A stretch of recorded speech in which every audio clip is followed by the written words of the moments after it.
kindergarten teacher became alarmed when 6-year-old twin girls started screaming whenever their new stepfather arrived, when she hid a recording device in their backpacks. What she heard that night made her call 911. Abigail Foster had learned to recognize the subtle cues of childhood distress long before psychology textbooks could name them. 20 years of teaching kindergarten in Oak Ridge Elementary had attuned her to the nuances of children's behavior, the way a previously confident child might suddenly hug the walls, how open laughter could transform into calculated silence. It wasn't something she could easily explain to the administrators who wanted quantifiable metrics or to parents who sometimes mistook her concern for overreach. But Abigail knew. She always knew. The classroom smelled of tempera paint and apple juice as the October afternoon light filtered through the leaf-decorated windows. The clock read 3:15 p.m., 15 minutes until dismissal. Abigail moved between the tables where her students were finishing their autumn leaf collages, offering encouragement and gentle guidance. Her gaze drifted toward the back corner where Zoe and Olivia Thompson sat hunched over their artwork, their identical blonde pigtails bobbing slightly as they worked. "Those are beautiful compositions, girls," Abigail said, kneeling beside their table. She noted how Olivia flinched slightly at her approach, another new behavior that had emerged in recent weeks. "I love how you've arranged the colors, Zoe." Zoe offered a thin smile that didn't reach her eyes. "Thank you, Miss Foster." Before their mother's remarriage in August, the Thompson twins had been the vibrant heartbeat of Room 7, finishing each other's sentences, volunteering for every activity, their laughter infectious enough to reset the mood of the entire class on difficult days.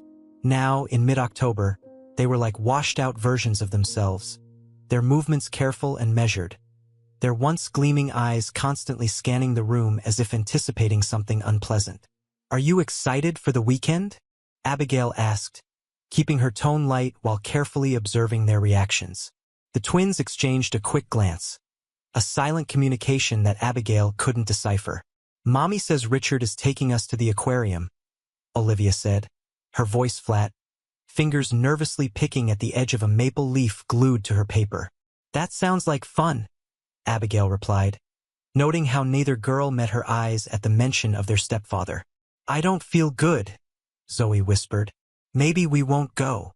The classroom door opened, and Deborah from the front office poked her head in.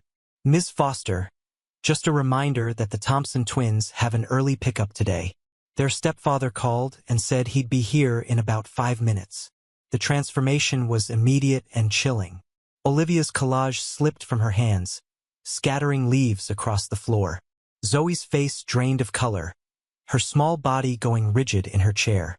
The reaction was disproportionate, far beyond typical separation anxiety or adjustment issues.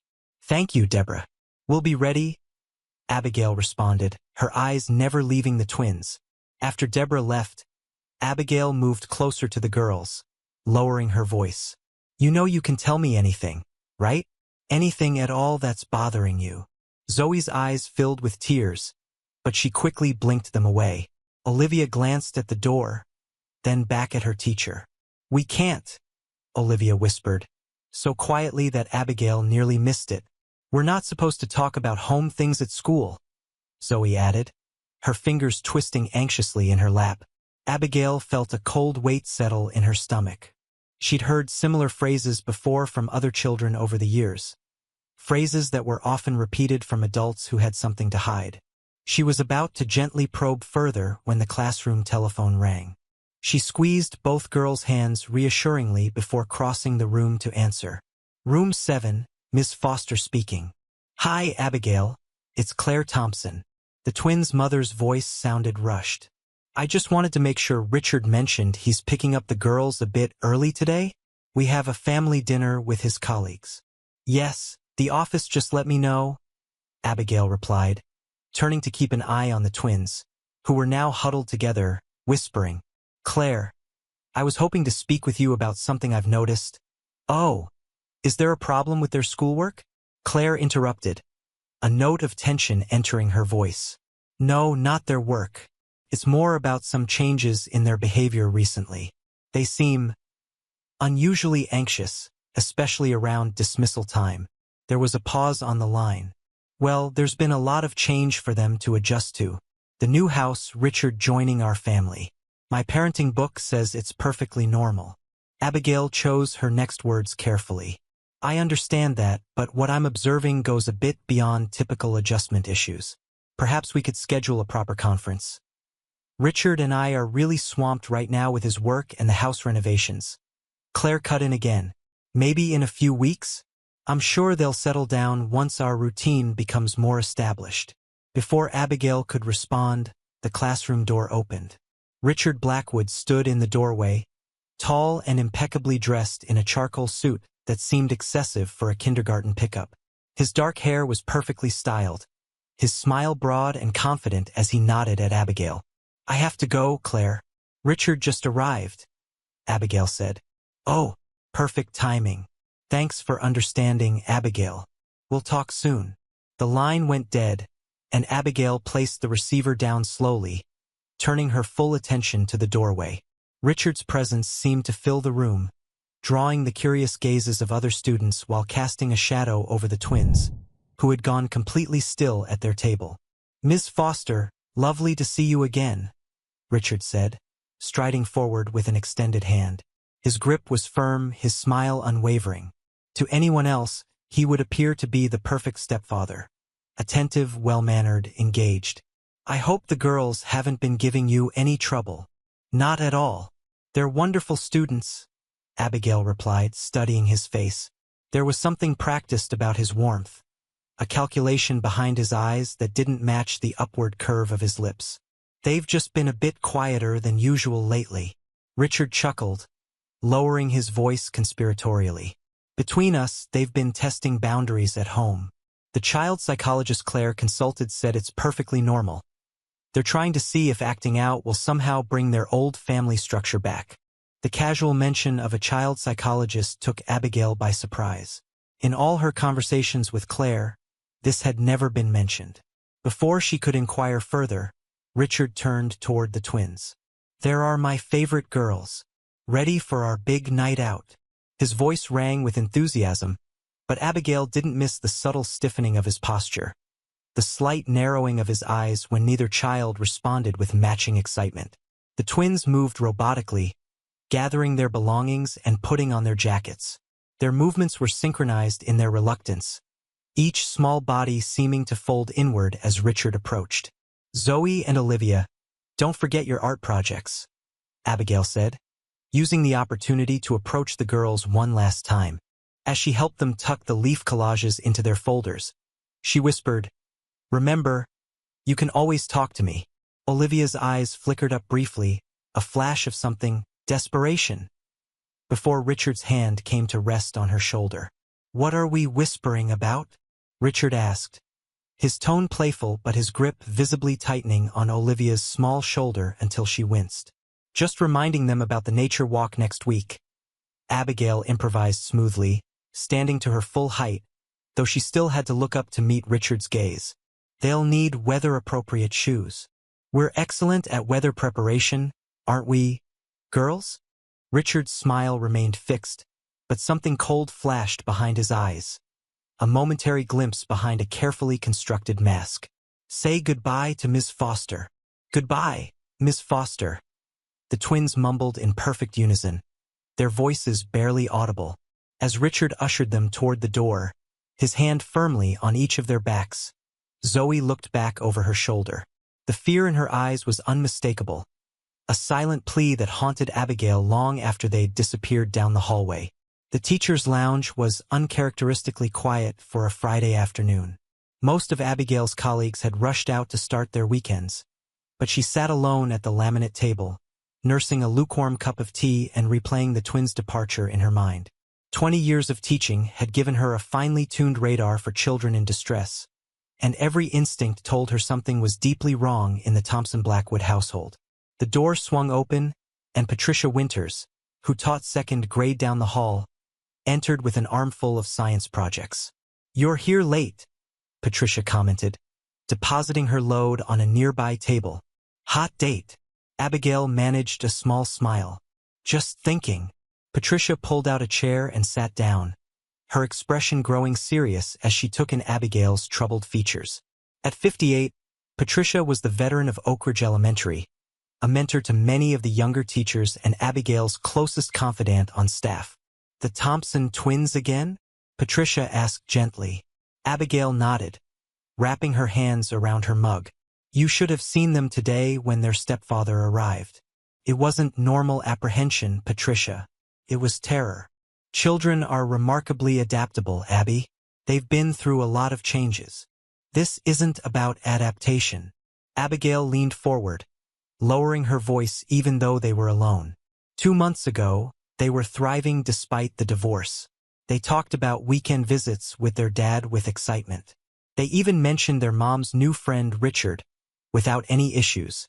Then the wedding happened, and it's like someone switched off their light.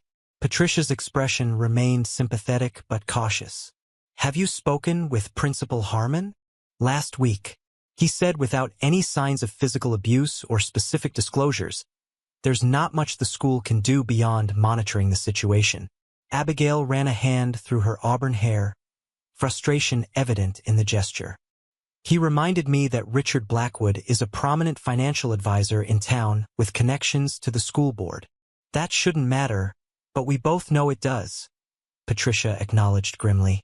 "What about the biological father? Have you reached out to him?" "I called Michael Thompson last week during his scheduled custody time, but he said Richard has been making the exchanges difficult. Apparently, there's been talk of legal action if Michael interferes with the new family dynamic." Abigail's voice took on a bitter edge. "Michael seems genuinely concerned, but he's walking on eggshells." Patricia leaned back in her chair, her expression thoughtful. "It's a delicate situation, Abby. Without clear evidence or disclosure from the girls, pursuing this could backfire. On you professionally and potentially on the twins if we're misreading things." "And if we're not misreading things? If those little girls are going home to something terrible every day while we debate professional boundaries?" Abigail pushed her cold tea aside. "I've documented everything, the behavior changes, the physical symptoms like Olivia's sudden bedwetting during nap time, Zoe's recurring stomachaches that mysteriously appear before dismissal. I've noted the drawings they've been doing during free time." She reached into her tote bag and pulled out a folder, sliding it across to Patricia. Inside were photocopies of the twins' recent artwork, dark, heavy-handed scribbles overtaking previously colorful scenes, and recurring images of what appeared to be a tall, shadowy figure standing over 2 small beds. Patricia studied the drawings, her professional demeanor softening with concern. "These are certainly concerning, but children process change through art in many ways. They drew these same images," Abigail emphasized, pointing to the shadowy figure, "independently on different days in different areas of the classroom." Patricia sighed, closing the folder. "What does your gut tell you, Abby?" "That they're terrified of their stepfather. That something is happening in that house that they've been warned not to talk about." Abigail met her friend's gaze steadily. "That if someone doesn't help them, whatever's happening will only get worse. Then document everything, absolutely everything, and keep trying to create safe opportunities for them to talk." Patricia reached across the table and squeezed Abigail's hand. "But be careful. If you're right about Richard Blackwood, he's not someone to underestimate." The school building had fallen completely silent by the time Abigail gathered her belongings and headed toward the parking lot. The October evening was settling in early, a chill wind rustling through the oak trees that gave their suburb its name. As she reached her car, her phone chimed with a text message from her daughter, Megan, a college junior at Boston University. "Still coming to my choir concert tomorrow? 4 p.m. at Marsh Chapel. Love you." The message momentarily lifted Abigail's spirits. "Wouldn't miss it for the world. Bringing flowers." She followed it with a heart emoji, a small smile playing at her lips. At least her own child was safe, thriving. It was this thought that always strengthened her resolve to fight for her students. Every child deserved the security and opportunity she'd worked so hard to provide for Megan. As Abigail drove through the quiet streets of Oak Ridge, her mind remained fixed on Zoe and Olivia. The neighborhood eventually gave way to the more recently developed area where many of the town's affluent families had built modern homes. She slowed as she passed the Thompson Blackwood residence, a sprawling contemporary structure with large windows and immaculately landscaped grounds. A picture-perfect home that revealed nothing of what might be happening inside its walls. The house was brightly lit, and through one of the front windows, Abigail caught a glimpse of movement. Richard Blackwood striding purposefully across what appeared to be the living room, his gestures animated as if in the middle of an intense conversation. There was no sign of Claire or the twins. Abigail forced herself to continue driving, an uneasy feeling settling deeper in her chest. What right did she have to slow down in front of their home, to peer into their private lives? And yet, what responsibility did she bear to two small children who might be silently crying out for help? By the time she reached her modest Cape Cod-style home, twilight had deepened into darkness. The house was quiet and empty, a familiar Friday evening scenario since her divorce 3 years ago and Megan's departure for college. Usually, Abigail welcomed the solitude after a week surrounded by the energetic chaos of 5- and 6-year-olds. But tonight, the silence felt oppressive. She moved through her evening routine mechanically, changing into comfortable clothes, preparing a simple dinner, checking her lesson plans for the following week. But her thoughts continually circled back to those identical faces, those fearful eyes, the way they'd both seemed to physically shrink in Richard's presence. Later, lying in bed with an unread novel open on her lap, Abigail made a decision. Monday morning, she would speak to the school counselor again. She would insist on a formal meeting with Claire, alone without Richard's intimidating presence. She would find a way to create a space where Zoe and Olivia might feel safe enough to share whatever secret burden they were carrying. As sleep finally began to overtake her, Abigail's last conscious thought was of the twins' artwork. 2 small, hunched figures drawn in the corner of the page, a looming shadow stretching over them, and no door drawn anywhere to suggest escape. Monday morning arrived with the brisk clarity of mid-autumn. The school playground a riot of color as children in puffy jackets and bright scarves chased each other before the first bell. Abigail stood at her classroom door, greeting each student with a smile and a personalized welcome, a ritual she'd maintained throughout her teaching career. "Good morning, Daniel. I love those dinosaur boots." "Hello, Mackenzie. Did you have a good weekend?" "Jackson. What a colorful scarf. Did your grandmother make that for you?" Her eyes kept drifting to the main entrance, watching for the Thompson twins. When they finally appeared, walking between Claire and Richard, Abigail's concern deepened. Even from a distance, she could see the rigid way they moved, how they seemed to be making themselves as small as possible. Claire looked tired, dark circles visible beneath her eyes even under carefully applied makeup. Richard, by contrast, appeared energetic and composed, one hand resting possessively on Claire's lower back, the other alternating between the twins' shoulders as he guided them toward the building. Abigail excused herself from door duty, asking the teaching assistant to take over as she made her way down the hallway to intercept the family before they reached the classroom. "Good morning," she called, infusing her voice with a warmth she didn't feel. "Claire, Richard, lovely to see you both. And Zoe and Olivia, I have the nature exploration station all set up for morning activities." The twins' faces brightened slightly at the mention of the nature station, previously their favorite activity, but they didn't speak. Richard's smile was immediate and broad. "Miss Foster, always so dedicated. The girls were just telling us how much they enjoy your science units." His hand moved to Olivia's shoulder, squeezing slightly, and Abigail didn't miss how the child's expression froze, a flash of panic crossing her features before she nodded mechanically. "We love science," Zoe affirmed in a small voice. "Claire," Abigail said, turning to address the mother directly, "I was hoping to schedule that conference we briefly discussed on Friday. I have some time available during my planning period today, or after school tomorrow." Before Claire could respond, Richard interjected smoothly. "Claire mentioned you had some concerns about the girls' adjustment. We actually consulted with Dr. Phillips over the weekend.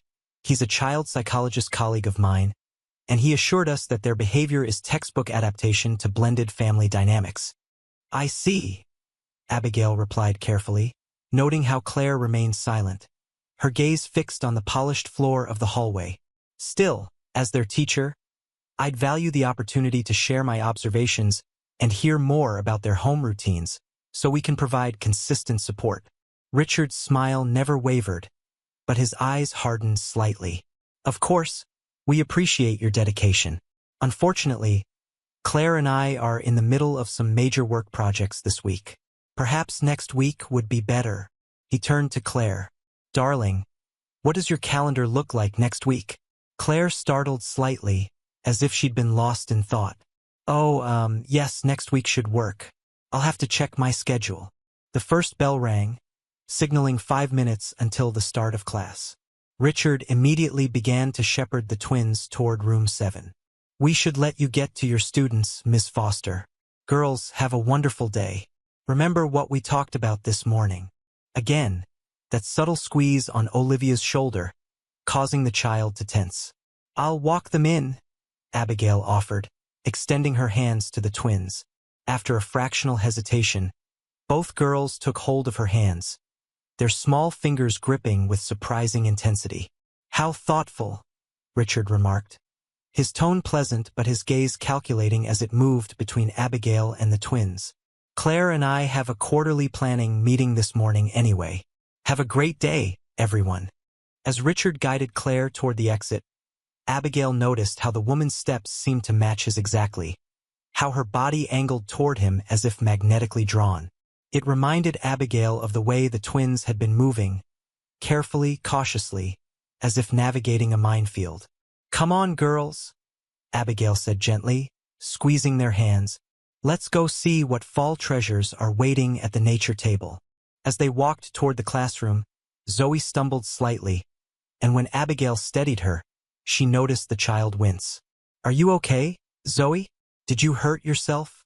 She fell at home, Olivia answered quickly, too quickly, the rehearsed response evident in her tone. On the stairs.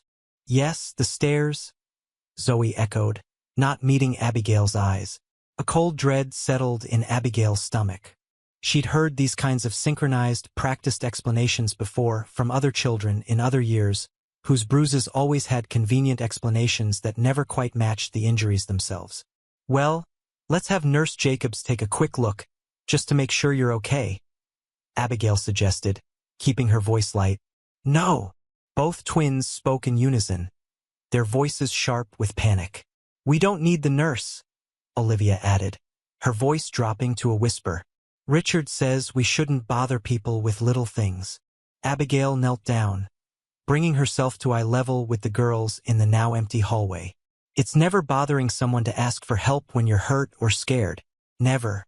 Do you understand that? The twins exchanged a look, that silent communication that seemed to pass between them like an electric current. Richard says different, Zoe finally whispered, so quietly that Abigail had to lean closer to hear her. He says we're big girls now, and big girls handle their problems privately, Olivia added, her eyes darting nervously toward the main entrance where her stepfather had disappeared moments earlier. And what happens when you don't handle things the way Richard wants? Abigail asked carefully, her heart pounding. The twins went silent, their identical faces closing like shutters. After a long moment, Zoe spoke, her voice barely audible. We can't talk about home things at school. That's the most important rule. In that moment, looking into their frightened eyes, Abigail Foster made a decision that would irrevocably alter all their lives. These children needed help, and if the system was too slow, too cautious, or too deferential to Richard Blackwood's community standing to provide it, then she would find another way, even if it meant risking everything. The faculty meeting droned on as Principal Harmon reviewed standardized testing procedures for the spring assessments. Abigail's notebook page remained blank, her pen poised but motionless as her mind replayed the morning's interaction with the Thompson twins. The subtle winces, the rehearsed responses, the fear that seemed to radiate from their small bodies. All of it pointed to a situation far more concerning than typical adjustment issues. Abigail? Abigail, do you have anything to add about the kindergarten assessment schedule? Principal Harmon's voice cut through her thoughts. She straightened in her chair, blinking away her distraction. I'm sorry, just thinking about implementation. The schedule looks fine for room 7. Principal Harmon, a tall, balding man whose administrative ambitions often overshadowed his educational ones, nodded and moved on to the next agenda item. Abigail felt Patricia's questioning gaze from across the table but avoided eye contact.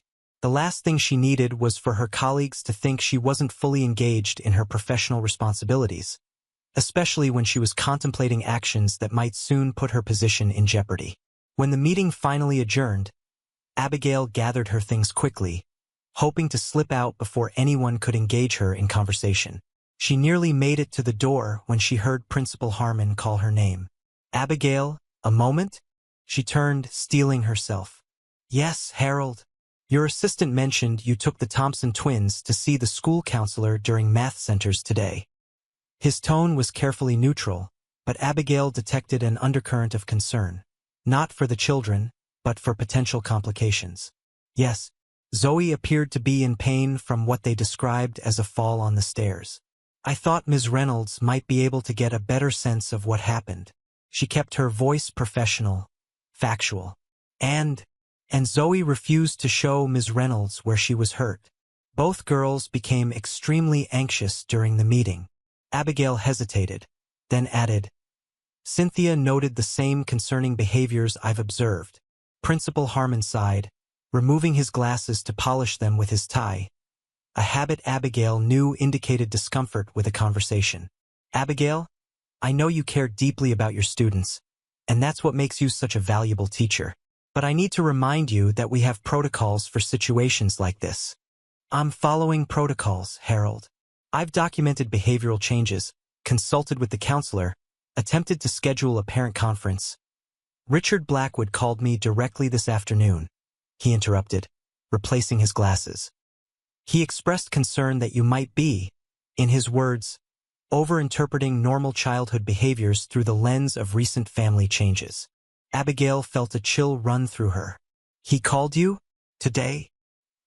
"He mentioned their family psychologist believes the girls are simply testing boundaries, looking for attention, and that your heightened concern might inadvertently reinforce this behavior."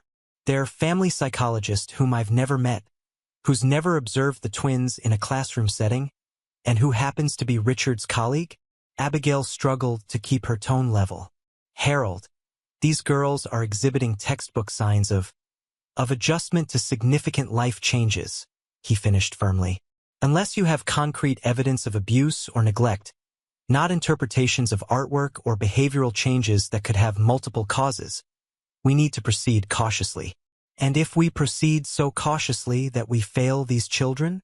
Principal Harmon's expression softened slightly.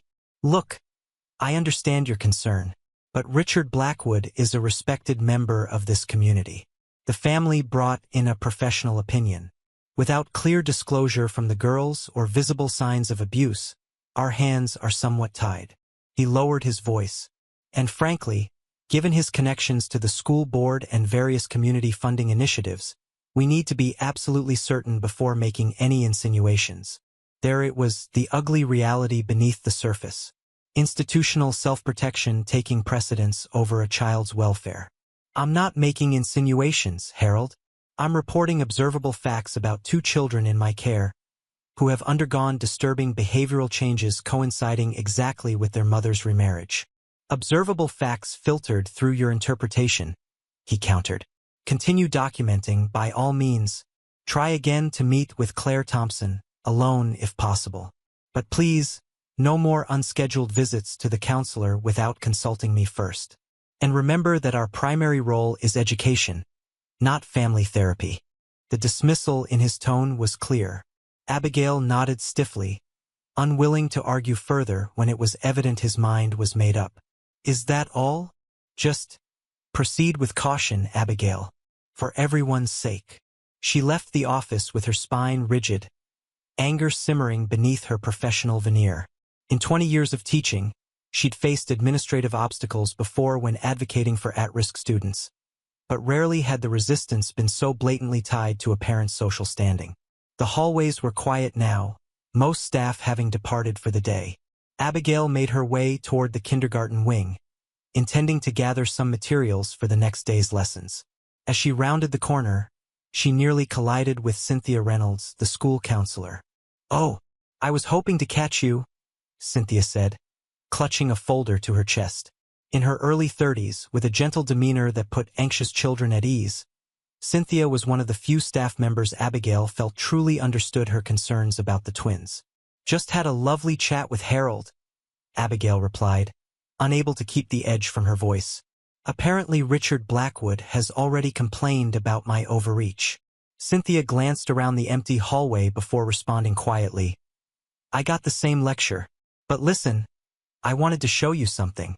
She opened the folder and withdrew a sheet of paper. "During our session today, I asked Zoe and Olivia to draw pictures of their family. This is Olivia's." Abigail studied the drawing. Like most 6-year-old artwork, the proportions were skewed and the details simplified, but certain elements stood out starkly.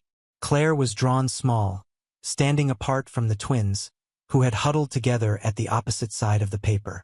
Richard's figure dominated the center, disproportionately large with exaggerated hands and a smile that stretched unnaturally across his face.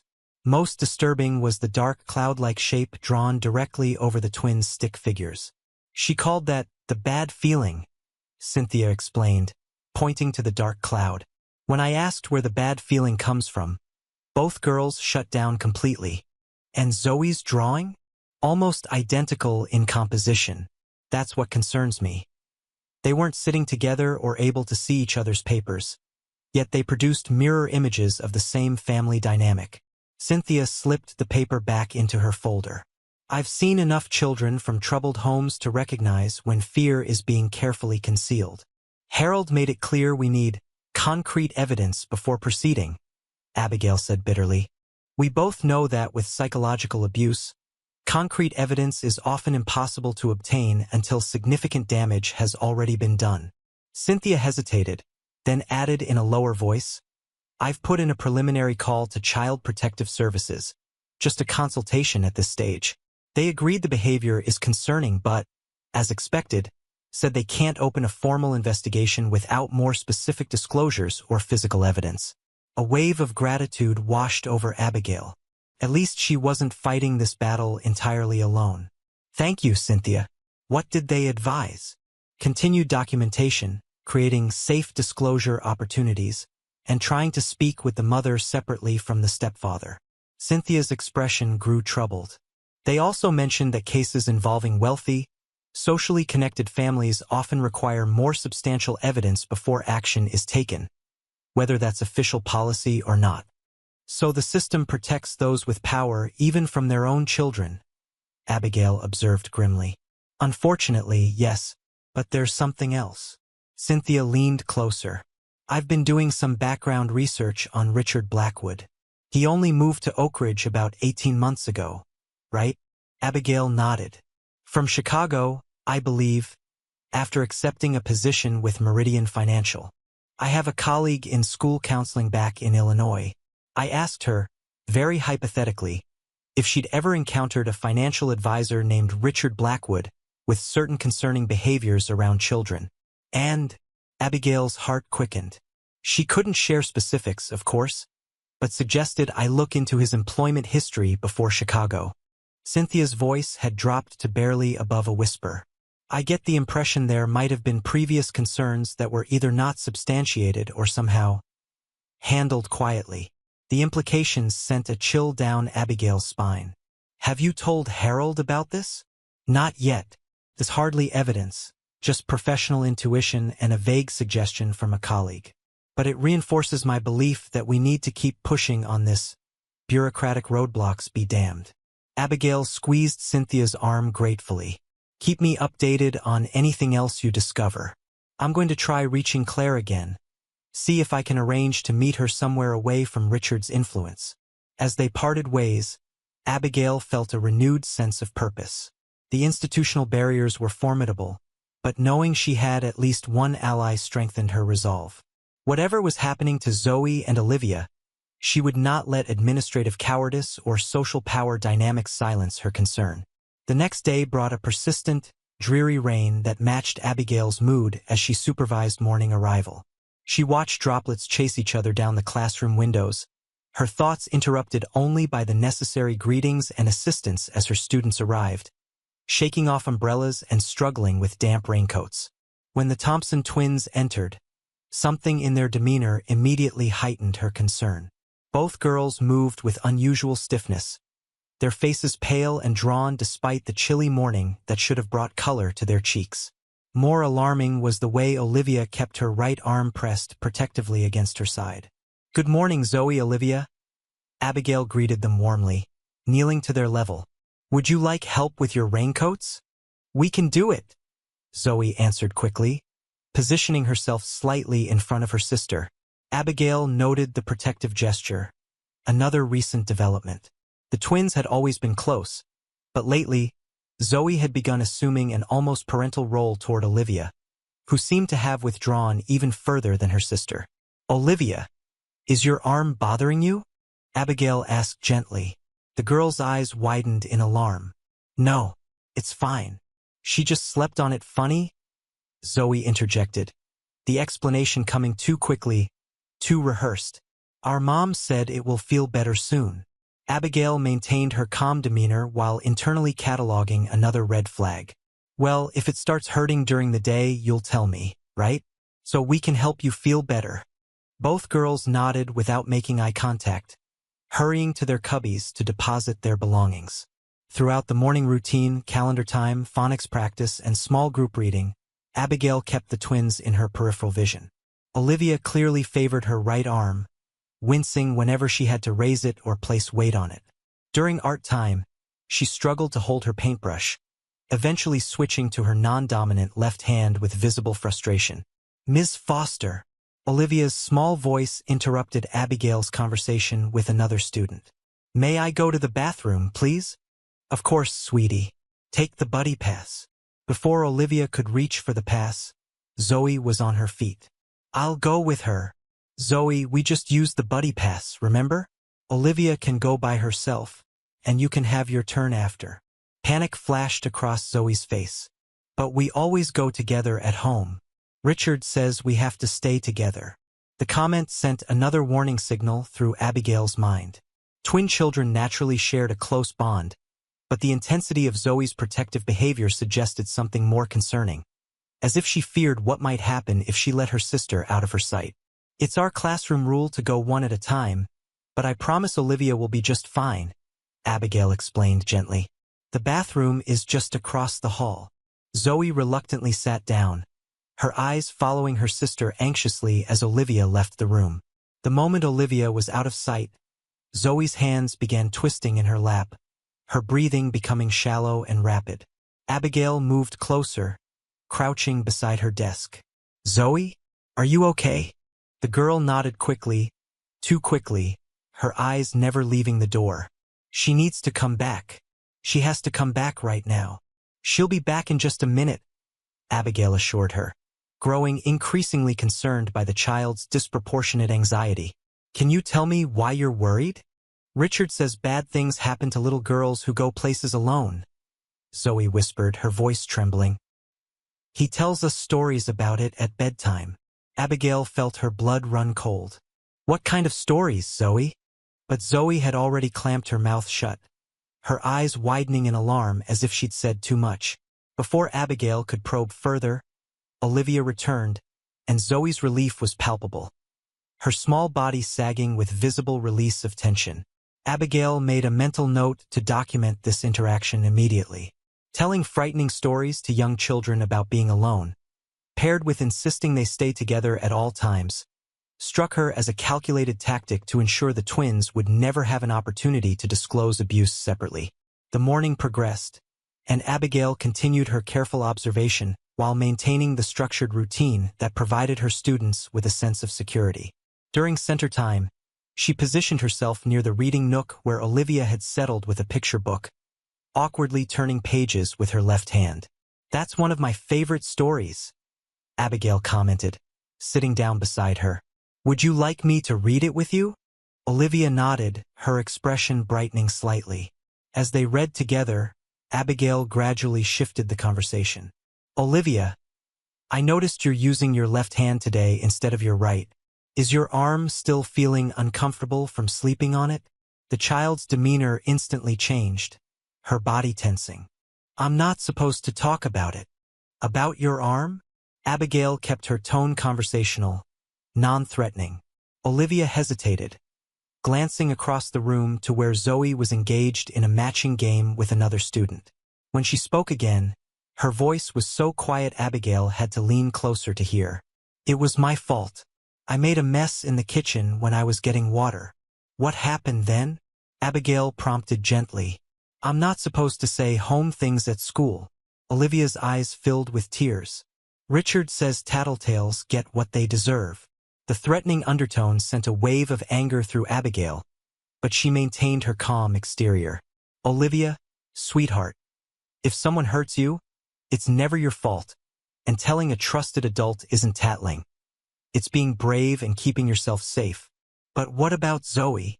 Olivia whispered, a single tear tracking down her cheek. And Mommy? Richard says if I tell, something bad will happen to all of us. Before Abigail could respond, the classroom door opened, and Claire Thompson appeared, looking flustered. Her normally well-styled hair was pulled back in a hasty ponytail, and dark circles shadowed her eyes despite carefully applied makeup. Miss Foster, I'm so sorry to interrupt, Claire said, her voice carrying a slight tremor. I need to pick up the girls for a doctor's appointment. I forgot to notify the office earlier. Abigail rose, instinctively placing herself between Claire and Olivia. I wasn't aware they had an appointment today. It was last minute. Richard insisted they both get checked after Olivia had that fall yesterday. Claire's eyes darted around the room, landing everywhere except on Abigail's face. He's very protective of their health. I see. Why don't you sign them out at the office, and I'll help them gather their things, Abigail suggested, buying a few moments alone with the twins. Claire nodded, seeming relieved to have a task that would remove her from the classroom. As soon as she left, Abigail knelt between the twins, who had automatically moved together, their small shoulders touching for mutual support. Girls, I want you to know something very important, she said, keeping her voice steady and warm. No matter what anyone tells you, you are allowed to talk about things that scare you or hurt you. No one, not even parents or step-parents, has the right to hurt you or make you keep scary secrets. Both children stared at her with wide, uncertain eyes. Ms. Foster, Zoe whispered, what if talking makes everything worse? The question broke Abigail's heart with its adult weight of fear and responsibility. Sometimes brave things feel scary at first, but I promise you, there are many adults whose only job is to keep children safe. I'm one of them, and I won't stop until I know you're both okay. She helped them pack their backpacks, noting how Olivia continued to favor her right arm. As she zipped Olivia's jacket, she made a split-second decision. I need both of you to remember something, she said, her voice low and urgent. If you ever feel really afraid or in danger, you can call for help. Do you know the number for emergencies? 911, Zoe replied immediately. That's right. And you can also tell a teacher, a doctor, a police officer, any grown-up you trust. Abigail squeezed their hands gently. No one should ever tell you that you can't ask for help. Claire reappeared at the doorway, looking anxiously at her watch. Girls, we need to hurry. Richard is waiting at the doctor's office. As the twins moved toward their mother, Abigail called out, Claire, could I speak with you for just a moment? About the upcoming field trip permission forms. Claire hesitated. Can we do it another time? Richard hates to be kept waiting. It will just take a second, Abigail insisted, leading Claire just outside the classroom door while the twins gathered by the cubbies. Claire, I've been trying to reach you about scheduling a parent-teacher conference. I'm concerned about some things I've been observing with the girls. Claire's eyes darted nervously toward her daughters. They're just adjusting to all the changes. Richard says it takes time. Richard seems to say a lot about the girls' behavior, Abigail observed carefully. Claire, is everything all right at home? With you? Something flickered in Claire's expression, a momentary crack in her facade, revealing a glimpse of fear or uncertainty. But as quickly as it appeared, it vanished, replaced by a brittle smile. Of course, Richard is wonderful with the girls. He's just very particular about routines, structure. It's been an adjustment for all of us. And Olivia's arm? The fall she supposedly had. Claire's smile faltered. Accidents happen with children. Richard thinks I'm too lenient with them, not attentive enough to safety. She lowered her voice. I really have to go now. He'll be calling any minute to check where we are. The statement hung in the air between them, an inadvertent revelation of the control dynamics at play in their household. Before Abigail could respond, Claire's phone buzzed in her hand, the screen illuminating with Richard, and a text message partially visible. Where are you? You should have been here 10 minutes ago. Do we need to discuss respect for time again? Claire quickly darkened the screen, color draining from her face. We really have to go now. As she watched the Thompson family hurry down the hallway, Claire's hand gripping each twin's shoulder a bit too tightly, her posture tense, the girls moving in perfect, fearful synchronization. Abigail felt a growing certainty that whatever was happening in that household went beyond strict parenting or adjustment issues. The twins were not the only ones trapped in Richard Blackwood's web of control. Claire herself showed classic signs of an emotionally abused partner, the anxiety about pleasing him, the constant checking of time, the way she echoed his explanations as if they were gospel. It painted a disturbing picture of a household ruled by fear and manipulation, with 3 vulnerable individuals caught in its grip. Returning to her classroom, Abigail picked up her phone and made a call she'd been contemplating for days. Michael Thompson? This is Abigail Foster, Zoe and Olivia's teacher. I think we need to talk urgently about your daughters. Are you able to meet today after school? The cafe Abigail had chosen for their meeting was 20 minutes outside Oak Ridge, far enough that she was unlikely to encounter colleagues or other parents from the school. She sat at a corner table, nursing a cup of tea and watching the door anxiously. The ethical line she was about to cross weighed heavily on her conscience. But the image of Olivia's pained expression and Claire's fear-tinged compliance left her with little choice. Michael Thompson arrived exactly on time, his worried expression visible from across the room. In his mid-30s, with the same blonde hair as his daughters and kind eyes lined with fatigue, he looked like a man carrying a burden he couldn't set down. He spotted Abigail and made his way to her table. Miss Foster, thank you for calling, he said, shaking her hand before sitting down. I've been worried sick about the girls, but every time I try to address it with Claire, she shuts down completely. Please, call me Abigail, she replied, studying his face for any sign of deception or agenda.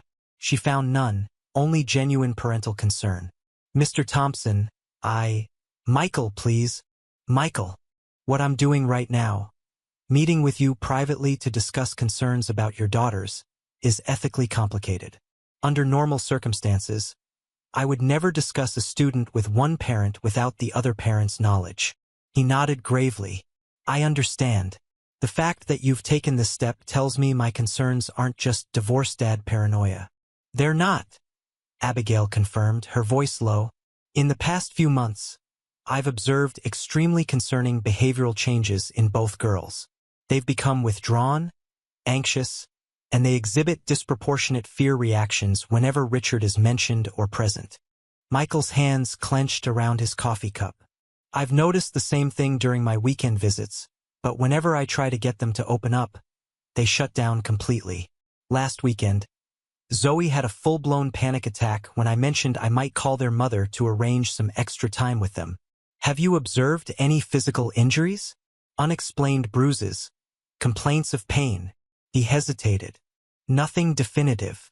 But 2 weekends ago, Olivia was incredibly reluctant to raise her arms during bath time. When I asked if she was hurt, both girls immediately said she'd fallen during recess at school. His eyes met Abigail's. I called the school nurse to check if there had been an accident report. There wasn't. Today, Olivia was clearly favoring her right arm, Abigail told him. When I asked about it, she initially said she'd slept on it wrong. Later, she let slip something about making a mess in the kitchen and then immediately became frightened, saying she wasn't supposed to talk about home things at school. Michael's face paled. Jesus, what has Claire gotten them into? She was always such a protective mother before him. I've observed Claire as well, Abigail said carefully. She shows signs consistent with someone in a controlling or emotionally abusive relationship. Richard's influence seems to extend to all three of them. I've tried approaching this through the proper channels, Michael explained, running a hand through his hair in frustration. I consulted a family lawyer about modifying our custody arrangement, but without clear evidence of abuse, they said any attempt to change the agreement would likely be viewed as parental alienation, especially given Richard's standing in the community and my complicated history. Abigail raised an eyebrow questioningly. Michael sighed. I struggled with depression after losing my job 3 years ago. It was a factor in our divorce, though we managed to keep things amicable. Claire has emails and texts from that period where I was in a very dark place. Richard's lawyer has apparently advised her that they could use that history to portray me as unstable if I push too hard for changes to the custody arrangement. That sounds like a deliberate isolation tactic, Abigail observed, limiting the girl's contact with the parent who might notice and intervene. Exactly. And now Claire never communicates directly with me. Everything goes through Richard, who insists all correspondence happen through a family management app he controls. Michael's expression darkened. The last time I called Claire's personal phone about a change to the visitation schedule, Richard answered and informed me that any harassment of Claire would result in legal consequences. Abigail took a deep breath, weighing her next words carefully. Michael, I've tried working through official school channels. I've documented the behavioral changes, consulted with our counselor, attempted to arrange conferences with Claire. At every turn, we've hit roadblocks, some bureaucratic, others seemingly orchestrated by Richard himself. What do you think is happening? Michael asked, his voice strained. In your professional opinion, I believe your daughters are being subjected to some form of abuse, possibly psychological rather than physical, which makes it harder to detect and document. I believe Claire is also being controlled and manipulated, which compromises her ability to protect the girls. Abigail met his gaze directly. And I believe that if we don't intervene soon, the situation will likely escalate. Michael's face hardened with resolve. What can we do? I'll do anything to protect my daughters. I've already reported my concerns to Child Protective Services, but without specific disclosures from the girls or visible injuries, they're unlikely to act immediately, especially against someone with Richard's community connections. Abigail hesitated, then continued. We need more concrete evidence of what's happening in that house when no one else is watching.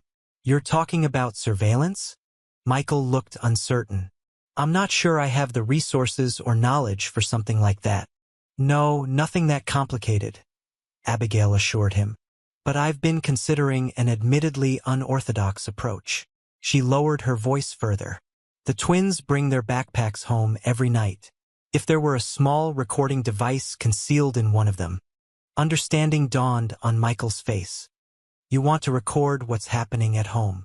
I know it's ethically questionable at best, potentially illegal at worst, Abigail acknowledged. But if Richard is indeed abusing the girls or Claire, having concrete evidence could force CPS and the police to act before something irreversible happens. What about my involvement? If it came out that I was part of this, it would likely complicate your custody situation, Abigail admitted. Which is why I'm not asking you to place the device yourself. I'm simply informing you of my concerns and my intended actions as the girl's father. Michael studied her for a long moment. You're putting your career on the line. Some things are more important than professional boundaries or reputations. Abigail thought of the twins' fearful eyes, the way they seemed to physically shrink in Richard's presence. Those little girls need someone to listen to what they're too frightened to say.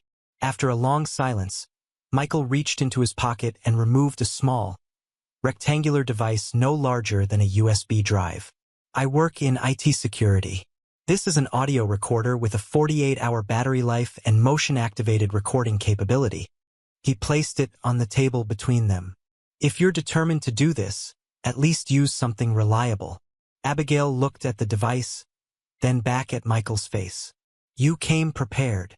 I've been torturing myself with worst-case scenarios for weeks, he admitted, imagining what might be happening to my daughters while I sit helplessly on the sidelines, hobbled by legal constraints and threats. When you called, I decided that regardless of what you wanted to discuss, I'd offer whatever resources I could to help protect Zoe and Olivia. Abigail carefully picked up the recording device. If this captures what I fear it might, the next steps will involve police, CPS, and likely a significant custody battle. I'm prepared for that, Michael said firmly. What I'm not prepared for is standing by while my children suffer because the system is too slow or too compromised to protect them. As they finalized the details of their plan, Abigail felt simultaneously apprehensive and resolved. The professional and personal risks were enormous, but the potential consequences of inaction were unthinkable. 20 years in education had taught her that sometimes protecting children meant venturing beyond the safe boundaries of protocol and procedure. Tomorrow she would cross that line. One way or another, the silent suffering of the Thompson twins would finally have a voice. The next morning, Abigail arrived at school an hour earlier than usual, her bag containing the small recording device Michael had provided. She'd spent a restless night considering and reconsidering her plan, weighing the ethical implications against her growing certainty that the twins were in danger. By dawn, her resolve had only strengthened. If her actions cost her professionally, so be it. She could find another teaching position. But Zoe and Olivia had only one childhood, and it was rapidly being stolen from them. She entered her empty classroom, the silence amplifying the weight of what she was about to do. After preparing the day's materials as usual, she retrieved the twins' backpacks from their cubbies. Identical purple packs with unicorn patterns, differentiated only by the small initial keychains attached to the zippers. Abigail chose Zoe's backpack, reasoning that the slightly more outspoken twin might be more likely to keep the pack near her at home. She carefully opened the front pocket and located a small inner compartment partially concealed by the lining, perfect for hiding the tiny recording device. After securing it in place, she returned the backpack to Zoe's cubby, her heart racing despite the empty classroom. What she was doing violated privacy laws, school policies, and possibly state wiretapping statutes. If discovered, she would likely face termination, potential legal consequences, and the end of her teaching career. But as she smoothed the unicorn pattern on Zoe's backpack, Abigail remembered Olivia's wincing when she used her arm, the twins' synchronized fear responses, and their rehearsed explanations for unexplained injuries. Some risks were worth taking. The day progressed with excruciating slowness. Abigail maintained her usual classroom routines and activities, but her mind repeatedly drifted to the recording device nestled in Zoe's backpack. Would the girls notice it? Would Richard discover it during a routine check of their belongings? What exactly would it capture during its 48-hour recording window? By afternoon dismissal, Abigail's nerves were stretched thin. She watched with carefully concealed anxiety as the twins prepared to leave, Zoe slipping her arms through the straps of the unicorn backpack that now carried more than just homework and snacks. Richard arrived precisely at 3:30, his usual charming smile in place as he greeted the classroom assistant supervising dismissal. Abigail had deliberately positioned herself across the room, pretending to help another student while keeping the twins in her peripheral vision. Even from a distance, she could see how both girls tensed at Richard's arrival, their small bodies seeming to shrink as he approached. "There are my favorite girls." Richard's voice carried across the classroom, performatively warm. "Ready for our special dinner tonight? Grandma and Grandpa are coming to visit." Neither twin responded with the enthusiasm such an announcement would typically generate. Instead, they nodded obediently, falling into step on either side of Richard as he guided them toward the door with a hand on each of their shoulders. Abigail forced herself to remain in place, offering a casual wave as they departed. "Have a wonderful evening, girls. See you tomorrow." Zoe glanced back briefly, her expression unreadable, before Richard's hand gently but firmly redirected her attention forward. And then they were gone, the unicorn backpack with its hidden cargo disappearing through the classroom door. The rest of the afternoon passed in a blur of administrative tasks and preparation for the following day's lessons. By the time Abigail left the building, darkness had fallen, and a light rain was spitting from a leaden sky. She sat in her car for several minutes before starting the engine, overcome by the weight of what she had set in motion and the helpless waiting that now ensued. Whatever was happening in the Thompson-Blackwood household, it would happen with or without the recording device. The only difference was that now, perhaps, the truth would finally have a witness. Abigail's sleep that night was fragmented and uneasy, punctuated by dreams in which she could hear children crying but couldn't locate them, no matter how many doors she opened. She awoke before dawn, her anxiety about the recording device having only intensified overnight. While preparing for school, she received a text from Michael. "Everything still on track. Girls seemed subdued during our video call last night. Olivia wouldn't show her face. She replied simply, yes. Device in place. We'll update tomorrow." The school day stretched interminably, each hour crawling by with agonizing slowness. The twins were present but unusually quiet, even by their recent standards. During center time, Abigail managed a private moment with Zoe at the reading table. "How was your special dinner with Grandma and Grandpa last night?" she asked casually. Zoe looked down at her hands. "They didn't come." "Oh? Did something happen?" "Richard said they canceled because we weren't good enough." Zoe's voice was barely above a whisper. "He said they didn't want to see bad girls." Abigail felt a surge of anger at the psychological manipulation. "That doesn't sound right, Zoe. Grandparents love their grandchildren no matter what." "Not ours," Zoe mumbled. "Richard says they only love good girls who follow all the rules and don't tell stories." The deliberate isolation tactic was unmistakable, cutting the children off from extended family who might notice changes in their behavior or provide an alternate support system. "What kind of stories aren't you supposed to tell?" Abigail asked carefully. But Zoe's momentary openness had already disappeared. She glanced fearfully around the classroom as if Richard might be lurking in the corners. "I need to finish my work now," she said, reaching for her pencil with trembling fingers. The remainder of the day followed a similar pattern. Brief moments of near disclosure followed by the twins retreating into fearful silence. By dismissal time, Abigail was vibrating with barely contained anxiety about the recording device and what it might have captured overnight. Richard appeared at the classroom door precisely at 3:30, as punctual as ever.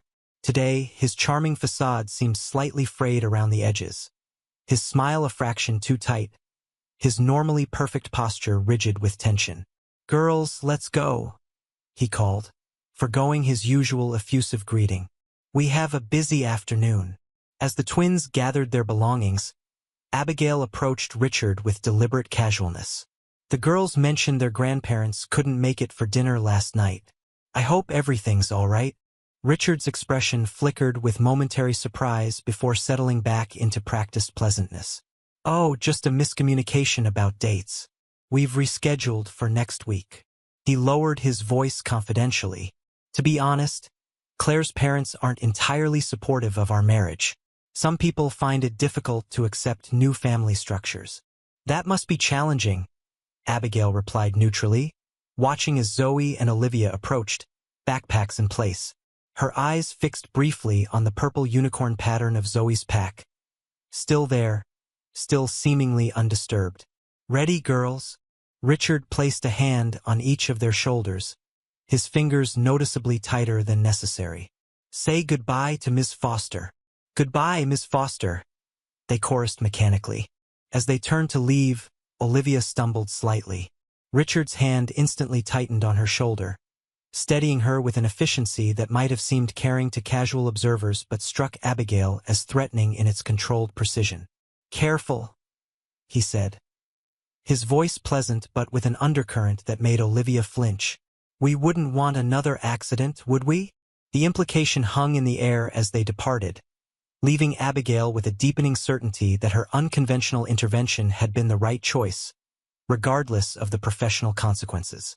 The following morning, Thursday, dawned clear and cool, autumn asserting itself in the crisp air and vibrant foliage. Abigail had barely slept, her mind churning with scenarios about what the recording device might have captured and how she would proceed once she retrieved it. She arrived at school early again, arranging her classroom for the day's activities while anxiously awaiting the twins' arrival. When they finally appeared at 8:45, walking between Claire and Richard, Abigail noted their unusually disheveled appearance. Hair hastily brushed, Olivia's shirt buttoned incorrectly, Zoe's shoelaces untied. More concerning was the hollow-eyed exhaustion evident in both children's faces. Claire looked equally drained, dark circles prominent beneath her eyes despite attempts to conceal them with makeup. Only Richard appeared energetic and composed, his hand resting possessively on Claire's lower back as they approached the classroom door. "Good morning," he called, his voice carrying a forced cheerfulness. "Dropping off our little scholars for another day of learning. Girls, why don't you put your things away and check the morning board?" Abigail suggested, creating an opportunity to speak with the adults alone. As the twins moved toward their cubbies, she turned to Claire and Richard. "They seem tired this morning. Everything okay at home?" "Just a restless night," Richard answered before Claire could speak. "We're working on better bedtime routines, aren't we, darling?" Claire nodded, not quite meeting Abigail's eyes. "Yes, they had trouble settling down." "Well, I'll keep an eye on them today," Abigail said, addressing Claire directly. "If they need a quiet rest period, I can arrange that." "That's very thoughtful," Claire replied, her voice soft and tentative. Richard checked his watch with deliberate emphasis. "We should get going, Claire. I have that 9:15 client meeting, and you need to prepare those contract revisions before noon." As they said their goodbyes, Abigail noticed Claire's hand reach out to touch Olivia's hair in a brief, almost furtive gesture of maternal affection, quickly withdrawn when Richard's gaze shifted in her direction. It was another piece of the troubling mosaic forming in Abigail's mind. A household where expressions of love required permission, where natural bonds were being systematically controlled and undermined. Once the morning routines were underway, Abigail watched the twins closely. Both moved through activities with mechanical compliance rather than engagement, their usual creativity and enthusiasm absent. During free writing time, Zoe produced a series of dark, heavy scribbles that obscured whatever words might lie beneath, while Olivia simply sat staring at her blank paper, pencil motionless in her hand. By lunchtime, Abigail had made her decision. The recording device needed to be retrieved today. Waiting until tomorrow risked either its discovery by Richard or the battery dying before she could access its contents. During the lunch period, while most students were in the cafeteria, she approached Zoe, who had requested to stay in the classroom due to a claimed stomachache. "Zoe, I noticed something might have fallen out of your backpack yesterday," Abigail said, keeping her tone light. "Would you mind if I check to make sure everything's where it should be?" The child tensed visibly but nodded, sliding off her chair to retrieve her backpack from the cubby. Abigail brought it to her desk, making a show of checking the outer pockets while Zoe watched anxiously. "Actually, I think it might be in this inner pocket," Abigail said, carefully opening the compartment where she'd hidden the recording device. "Ah, here we go." She palmed the device discreetly, pretending to find a small hair clip instead. "Just this little butterfly clip. Is it yours?" Zoe frowned slightly, looking confused. "I don't think so." "Well, I'll put it in the lost and found. Thank you for letting me check your backpack." Abigail zipped everything back into place, her heart racing at having successfully retrieved the device without alerting Zoe to its existence. The remainder of the school day passed in a blur of routine activities and concealed anticipation. By the time dismissal arrived, Abigail had formulated her plan. She would listen to the recording alone at home, and depending on what it contained, either contact Child Protective Services immediately or consult with Michael Thompson about next steps. Richard arrived for pickup with his usual punctuality, though today Claire accompanied him, looking pale and withdrawn. As the twins gathered their belongings, Abigail noted how they moved with careful precision, as if afraid that any sudden movement might trigger an unpleasant consequence. "How were they today?" Richard asked, his tone concerned but his eyes evaluating. "A bit tired, but they participated well," Abigail replied neutrally. "Zoe mentioned having a stomachache at lunch, but it seemed to improve afterward." "Did she?" Richard's gaze shifted to Zoe, who immediately stared at the floor. "We'll have to keep an eye on that, won't we, Zoe?" The subtle threat in his tone was unmistakable to Abigail, though it was couched in such ordinary language that anyone else might have heard only appropriate parental concern. "Have a good evening, everyone," Abigail said, crouching to give each twin a brief, reassuring smile. "Remember what we talked about in circle time today, about being brave and speaking up when something doesn't feel right." Olivia's eyes widened slightly, while Zoe gave an almost imperceptible nod. Richard's expression remained pleasant, but something cold flickered in his gaze as it moved between Abigail and the twins. "Always important lessons from Miss Foster," he remarked, his hand coming to rest on Zoe's shoulder. "Let's go, family. We have that special dessert waiting at home, don't we?" As they departed, Abigail felt the weight of the recording device in her pocket like a burning coal. Whatever it contained might irreversibly alter multiple lives, including her own. But as she watched the twins walk away, their small bodies rigid with tension beneath Richard's guiding hands, she knew with absolute certainty that she had made the only choice her conscience would allow. The drive home that evening felt interminable. Traffic snarled unexpectedly due to a minor accident, extending Abigail's normal 30-minute commute to nearly an hour. By the time she finally turned onto her quiet street, dusk had settled, and her anxiety about the recording device had reached a fever pitch.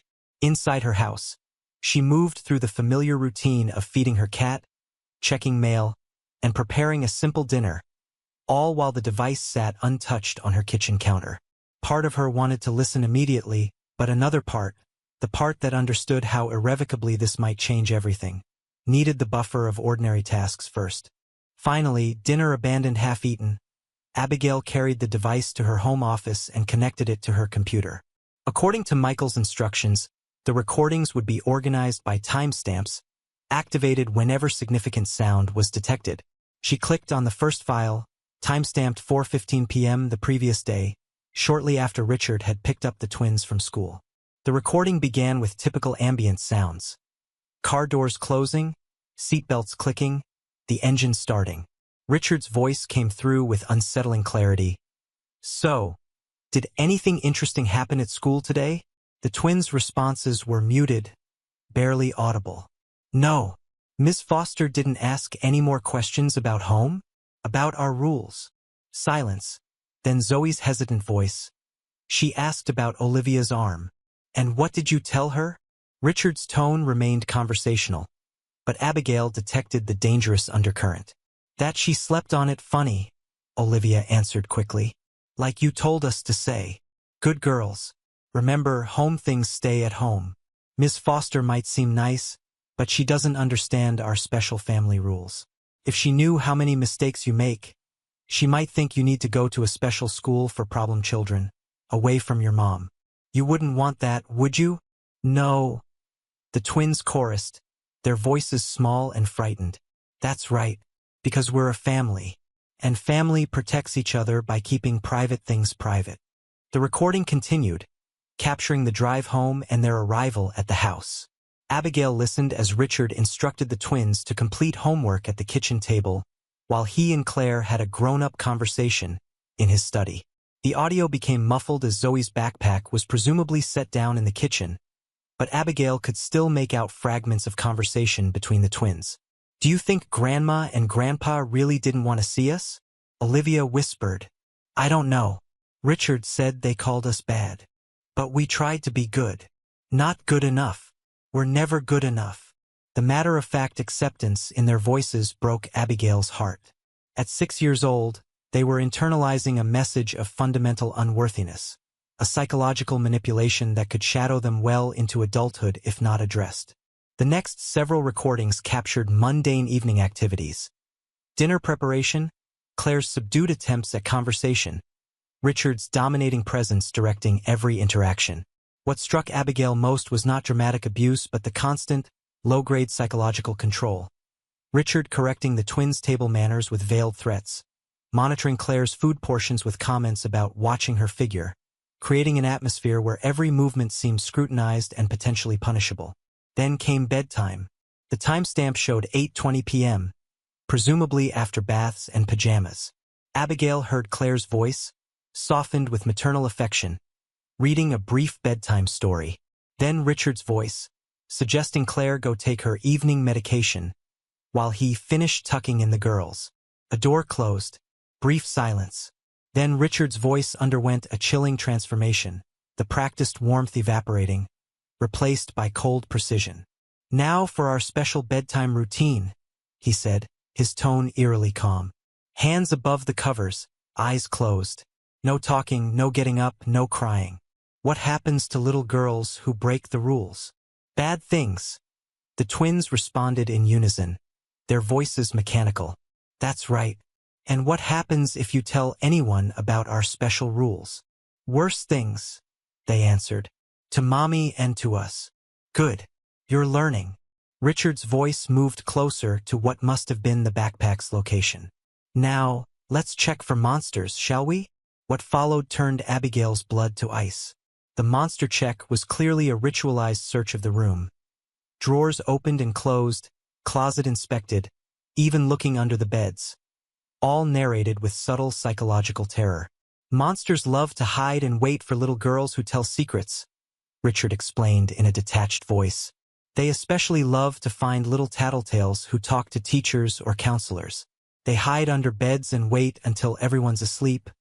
Then they creep out and punish bad girls. But good girls who follow all our special rules are safe. Are you good girls? Yes, came the frightened response. We'll see. Sleep tight. Remember, I'll be listening. I'm always listening. The recording captured the sound of the light switch, footsteps retreating, and then the door closing, but not completely. It remained cracked open, Abigail realized, to maintain the illusion of constant surveillance. What followed broke her heart entirely. The sound of two little girls trying desperately not to cry, whispering reassurances to each other in the darkness. It's okay, Olivia. Just be really still. My arm hurts. Shoo, he might hear you. I want Daddy. Don't say that. Richard will get mad if he hears you. Eventually, their whispers faded into the shallow breathing of uneasy sleep.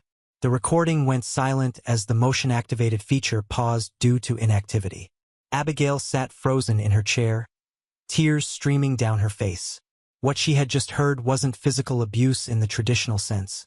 There were no sounds of hitting or overt violence, but the psychological torture was undeniable. Richard Blackwood was systematically terrorizing two 6-year-old children, exploiting their natural fears, isolating them from potential allies, and conditioning them to believe that safety depended on absolute compliance and silence. With shaking hands, she forwarded to the next recording, time-stamped 2:17 a.m. At first, there was only silence, then a door creaking open. Footsteps approached, slow and deliberate. Abigail heard Olivia's breathing quicken with fear, though the child remained silent. Then Richard's voice, barely above a whisper. I know you're awake, Olivia. I can always tell when little girls are pretending. A small, frightened intake of breath. I saw you looking at Miss Foster today. I saw you wanting to tell her things. Home things. Our private things. I didn't tell.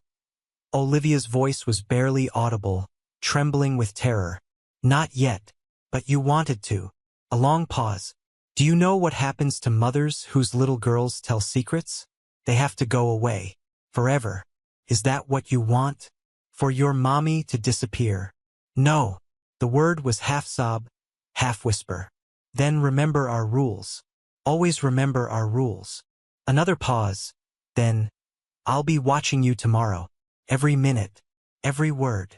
The footsteps retreated, the door closed, and the recording captured the heartbreaking sound of Olivia's muffled crying and Zoe's whispered attempts to comfort her sister without making noise that might bring Richard back. Abigail couldn't bear to listen further. She disconnected the device with trembling hands, then reached for her phone. This wasn't a situation that could wait until morning or be processed through proper channels. What she had heard wasn't merely concerning. It was a clear case of psychological abuse and an imminent threat to the emotional and psychological safety of two children. She dialed Michael Thompson's number first. I have the recording, she said when he answered, her voice shaking. It's worse than we thought. Not physical abuse, at least not primarily, but systematic psychological terror. He's threatening them, gaslighting them, isolating them, creating a climate of fear and using their mother as leverage. Christ, Michael breathed. What do we do now? I'm calling the police and CPS emergency line immediately, Abigail replied, her mind made up. This can't wait another day. He's actively terrorizing them in the middle of the night, Michael, using their natural childhood fears against them, making them believe their mother's safety depends on their silence. I'll meet you at the police station, Michael said firmly. Don't go alone. After hanging up, Abigail took a deep breath and dialed 911. When the dispatcher answered, her teacher's instinct for calm clarity took over despite her emotional turmoil. I need to report an urgent case of child abuse, she stated. I have recorded evidence of ongoing psychological abuse of 6-year-old twin girls by their stepfather, including threats and intimidation. I believe they are in immediate danger. As she provided the necessary details, Abigail felt simultaneous waves of dread and relief washing over her. There would be serious professional and possibly legal consequences for her actions. Recording minors without parental consent, violating privacy laws, overstepping her role as an educator. Her career might well be over. But as she remembered the twins' terrified voices, their resigned acceptance of being never good enough, and the calculated cruelty of Richard's psychological manipulation, she knew with absolute certainty that she would make the same choice again. Some prices were worth paying to ensure that 2 children didn't spend another night trapped in a landscape of deliberately manufactured fear. Whatever happened next, Zoe and Olivia Thompson would no longer face their monster alone. The Oak Ridge police station hummed with the subdued energy of a Thursday evening. Officers changing shifts, the occasional ring of telephones, the soft murmur of conversations. Abigail sat rigidly in a hard plastic chair in the small interview room, the recording device on the table before her like a live grenade. Across from her, Detective Lisa Morgan reviewed her notes with methodical precision, her expression carefully neutral despite the disturbing content she'd just heard. And you obtained this recording by placing the device in one of the children's backpacks? Detective Morgan asked, her tone professional rather than accusatory. Yes. Abigail met her gaze directly. I'm fully aware of the legal implications of my actions, Detective. I've potentially violated privacy laws, school policies, and professional boundaries. But after weeks of watching those children deteriorate, after exhausting every proper channel available to me, I made a choice I can live with. Morgan nodded slowly. I've been doing this job for 15 years, Miss Foster. You'd be surprised how often we find ourselves in these ethical gray areas when it comes to protecting children. She tapped her pen against her notepad. That said, the manner in which this evidence was obtained creates complications for us procedurally. Will you still investigate?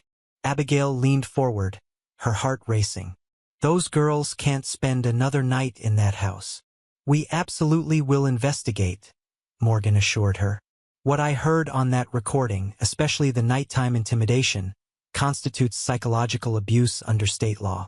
It's not just the content but the pattern and clear intent to control through fear. She closed her notebook. I've already dispatched officers to the Thompson-Blackwood residence for a welfare check, and I've contacted the on-call CPS investigator to meet them there. Relief washed over Abigail, quickly followed by fresh anxiety. Richard is extraordinarily manipulative. He maintains a perfect public image. We're quite familiar with that profile, Ms. Foster. Officers trained in domestic situations know to separate family members for questioning and to pay particular attention to behavioral cues from the children. Morgan's expression softened slightly. You did what you felt was necessary to protect those girls. The legal questions about how the evidence was obtained will be sorted out later, but right now, our priority is ensuring the children's safety. A knock at the door interrupted them. Another officer entered and spoke quietly to Morgan, who nodded and turned back to Abigail. Mr. Thompson has arrived. We'll need to speak with him separately, but first, she slid a form across the table. I need your formal statement about everything you've observed regarding the Thompson children over the past months, as well as your interactions with their parents. Abigail began writing immediately, chronicling the twins' behavioral changes, physical complaints, concerning artwork, and fearful reactions to their stepfather. She detailed her frustrated attempts to address the situation through official channels and the institutional resistance she'd encountered. When she finished, her account covered several pages. "What happens now?" she asked, signing the final page. "We'll coordinate with CPS on the initial assessment. Based on what I heard in that recording, there's sufficient cause for an emergency removal while we conduct a fuller investigation." Morgan stood, gathering her materials. "You should prepare yourself for significant professional fallout, Ms. Foster. The school district will likely place you on administrative leave, pending an investigation into your conduct." "I understand." Abigail's voice was steady despite the churning in her stomach. "I'd make the same choice again." Morgan studied her for a moment. "For what it's worth, what you did took considerable courage. Many people would have continued filing reports and hoping someone else would eventually take action." As Abigail was escorted to a waiting area, she caught sight of Michael Thompson speaking with another officer, his face drawn with worry and anger. Their eyes met briefly across the room, a moment of silent acknowledgement that whatever consequences came next, they had acted to protect his daughters from further harm. An hour later, Detective Morgan returned, her expression grave. "Officers conducted a welfare check at the Thompson-Blackwood residence," she reported, sitting beside Abigail. The situation was concerning. Miss Thompson appeared to be heavily sedated. She could barely maintain consciousness during questioning. She claimed to have taken prescription sleep medication, but officers observed multiple empty wine bottles and noted her speech was severely impaired beyond typical medication effects. Abigail's hands tightened in her lap. "And the girls? They were locked in their bedroom closet," Morgan stated flatly. "Mr. Blackwood claimed they were playing hide and seek and must have accidentally locked themselves in. But the lock was on the outside of the door. When officers found them, both children were extremely distressed but physically unharmed." "Oh my God," Abigail whispered, imagining the twins' terror, trapped in darkness. "Based on these findings and your recorded evidence, CPS has exercised emergency removal authority. The twins have been temporarily placed with their father while we continue our investigation. Mr. Blackwood has been taken into custody for questioning based on potential charges of child endangerment and contributing to the delinquency of minors. We're also looking into possible charges related to drugging Ms. Thompson." Relief and anguish collided in Abigail's chest. "What about Claire?" "She's been transported to Oak Ridge Memorial for evaluation. Once medically cleared, she'll be interviewed regarding the home situation." Morgan hesitated. "Ms. Foster, during the search of the residence, officers discovered something concerning. Mr. Blackwood apparently maintains extensive surveillance throughout the house.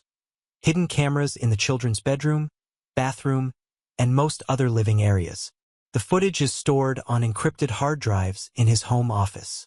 The revelation sent a chill through Abigail. "He was watching them constantly." "It appears so. Our cybercrime unit is working to access the drives now. If they contain what we suspect, footage of ongoing psychological abuse or inappropriate surveillance of minors, the charges against Mr. Blackwood will be considerably more severe."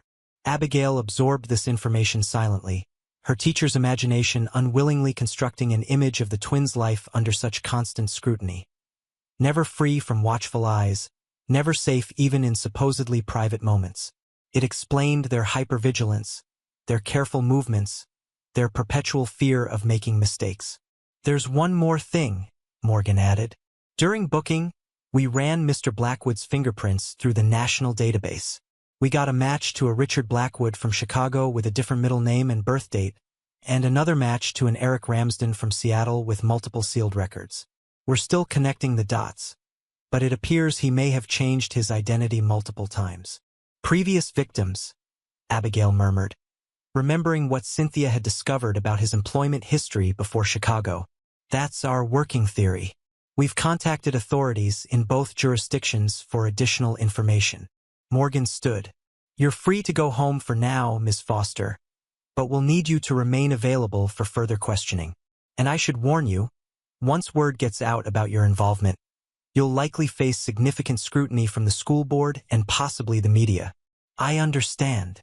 Abigail gathered her belongings, exhaustion settling into her bones now that the immediate crisis had passed. Can I see the girls? To make sure they're all right? Morgan shook her head. Not tonight. They're being evaluated by a child psychologist and settling in with their father. Perhaps tomorrow, once things calm down a bit. As Abigail left the police station, the cool night air filled her lungs with a momentary sense of release. The twins were safe, at least for tonight. Whatever came next, for her career, for the Thompson family, for Richard Blackwood, was secondary to that essential fact. The reckoning would come, but it could wait until morning. Abigail awoke to the harsh buzz of her phone vibrating against her nightstand. Disoriented, she fumbled for it, squinting at the caller ID. Principal Harmon. The digital clock beside her bed read 6:17 a.m. She'd managed barely 3 hours of fitful sleep. Hello. Her voice was rough with fatigue. Abigail. Harmon's tone was tightly controlled. I need you to come to my office immediately. The superintendent will be joining us to discuss the situation that developed last night. So it had begun. The professional consequences she'd known were inevitable. I'll be there in 30 minutes. Make it 20. He hung up without waiting for a response. Abigail moved through her morning routine mechanically, her mind rehearsing the arguments she would make in her own defense, while simultaneously accepting that her teaching career at Oak Ridge Elementary was almost certainly over. As she dressed in a conservative navy suit, armor for the battle ahead, her phone chimed with a text message from Michael Thompson. The girls slept through the night. Asked for you this morning. Detective Morgan wants to speak with you again later today. Thank you doesn't begin to cover it. A small measure of peace settled over her. Whatever came next, the twins were safe, sleeping without fear for the first time in months. She texted back. Give them my love.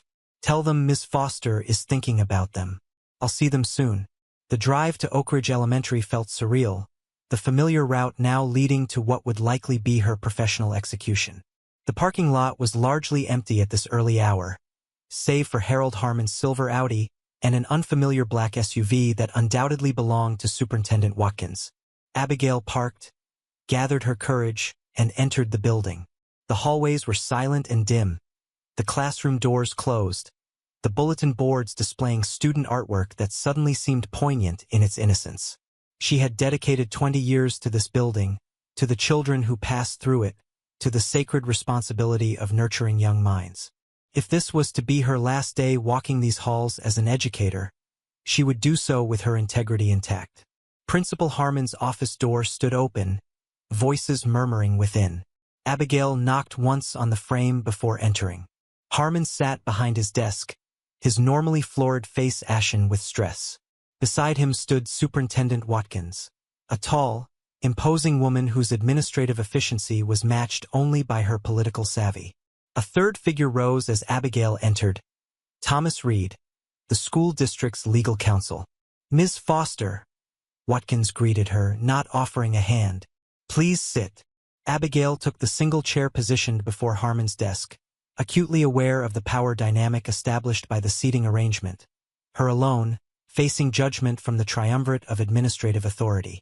I assume you know why we're here, Watkins continued without preamble. Yes, Abigail replied simply.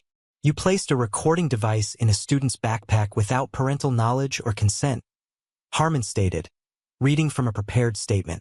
You violated multiple district policies, state privacy laws, and the fundamental trust between educator and family. Your actions have exposed the district to potential legal liability and public relations damage of incalculable proportions. Abigail met his gaze steadily. I took action to protect 2 children from documented psychological abuse after exhausting all official channels available to me. I approached you multiple times with concerns about the Thompson twins, Harold. I documented behavioral changes, consulted with the school counselor, attempted to arrange parent conferences. At every turn, I was told to wait, to gather more evidence, to be cautious because of Richard Blackwood's community standing. There are procedures, Harmon began. Procedures that failed those children, Abigail interrupted, her calm beginning to fracture. Last night, police found them locked in a closet, while their mother was unconscious from some combination of prescription drugs and alcohol. Their stepfather had installed surveillance cameras in their bedroom and bathroom. Tell me, what procedure was addressing that while we all documented our concerns in triplicate? Reed cleared his throat. Ms. Foster, while your intentions may have been admirable, the method you chose has placed the district in an extremely precarious position legally. Mr. Blackwood's attorney could potentially file suit against both you personally and the district as your employer. Let him, Abigail responded, a surprising calm settling over her.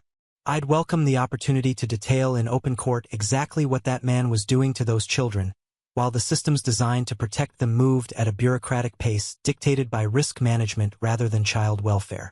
Superintendent Watkins, who had been observing the exchange with calculated neutrality, finally spoke. Ms. Foster, we're not here to debate the merits of your concerns regarding the Thompson children. By all accounts, your instincts about their welfare were correct. The issue before us is your decision to take matters into your own hands in a manner that violated both law and policy. I understand that completely, Abigail replied, and I accept whatever administrative consequences you deem appropriate. I made a conscious choice knowing it might end my career. Harmon and Reed exchanged uncomfortable glances, but Watkins maintained steady eye contact with Abigail. Effective immediately, you were placed on administrative leave pending a full investigation by the district's ethics committee, Watkins stated. You will surrender your classroom keys and security badge before leaving the building today. You are not to contact any Oak Ridge Elementary students or parents during this period. The board will meet next week to determine whether termination proceedings are warranted. Abigail had anticipated this outcome, but the reality of it still stung. 20 years of dedicated service, hundreds of students whose lives she'd touched, a career built on commitment to children's welfare, all potentially ending because she'd chosen to protect two vulnerable students by unorthodox means. I understand, she said, reaching into her purse for her keys and badge. May I collect personal items from my classroom? You may, but Mr. Harmon will accompany you, Watkins replied. One more thing, Ms. Foster. The police and child protective services have requested your continued cooperation in their investigation. While the district cannot direct your actions in this regard, we strongly advise you to consult personal legal counsel before providing any further statements that might impact potential district liability. Abigail placed her keys and badge on Harmon's desk. Thank you for the advice, Superintendent. I'll certainly keep it in mind. As she stood to leave, Reed spoke again. Ms. Foster, regardless of how this situation resolves professionally, you should prepare yourself for significant public scrutiny. These matters rarely remain confidential, particularly given Mr. Blackwood's prominence in the community. I'm aware of that, Abigail replied. Unlike Richard Blackwood, I have nothing to hide. The process of collecting her belongings from room 7 was painful in its surreal efficiency. Harmon stood awkwardly by the door while Abigail gathered family photos, cherished student gifts accumulated over 2 decades, reference books, and personal teaching materials. The classroom, her classroom for 15 years, suddenly felt foreign, as if already preparing itself for another occupant. As she packed a box with her most treasured items, Abigail noticed Patricia Winters hovering in the hallway, her face creased with concern. Harmon saw her too inside. 5 minutes, he conceded, stepping into the hall to give them a semblance of privacy. Patricia rushed in, embracing Abigail tightly. I just heard. The whole school is buzzing with it. Is it true about Richard Blackwood? About what was happening to those poor children? It's true, Abigail confirmed quietly. It was worse than I thought, Patricia. Much worse. And now they're punishing you for being the only one with the courage to act. Patricia's voice vibrated with indignation. It's unconscionable. It's procedural, Abigail corrected gently. I knew the risks when I made my choice.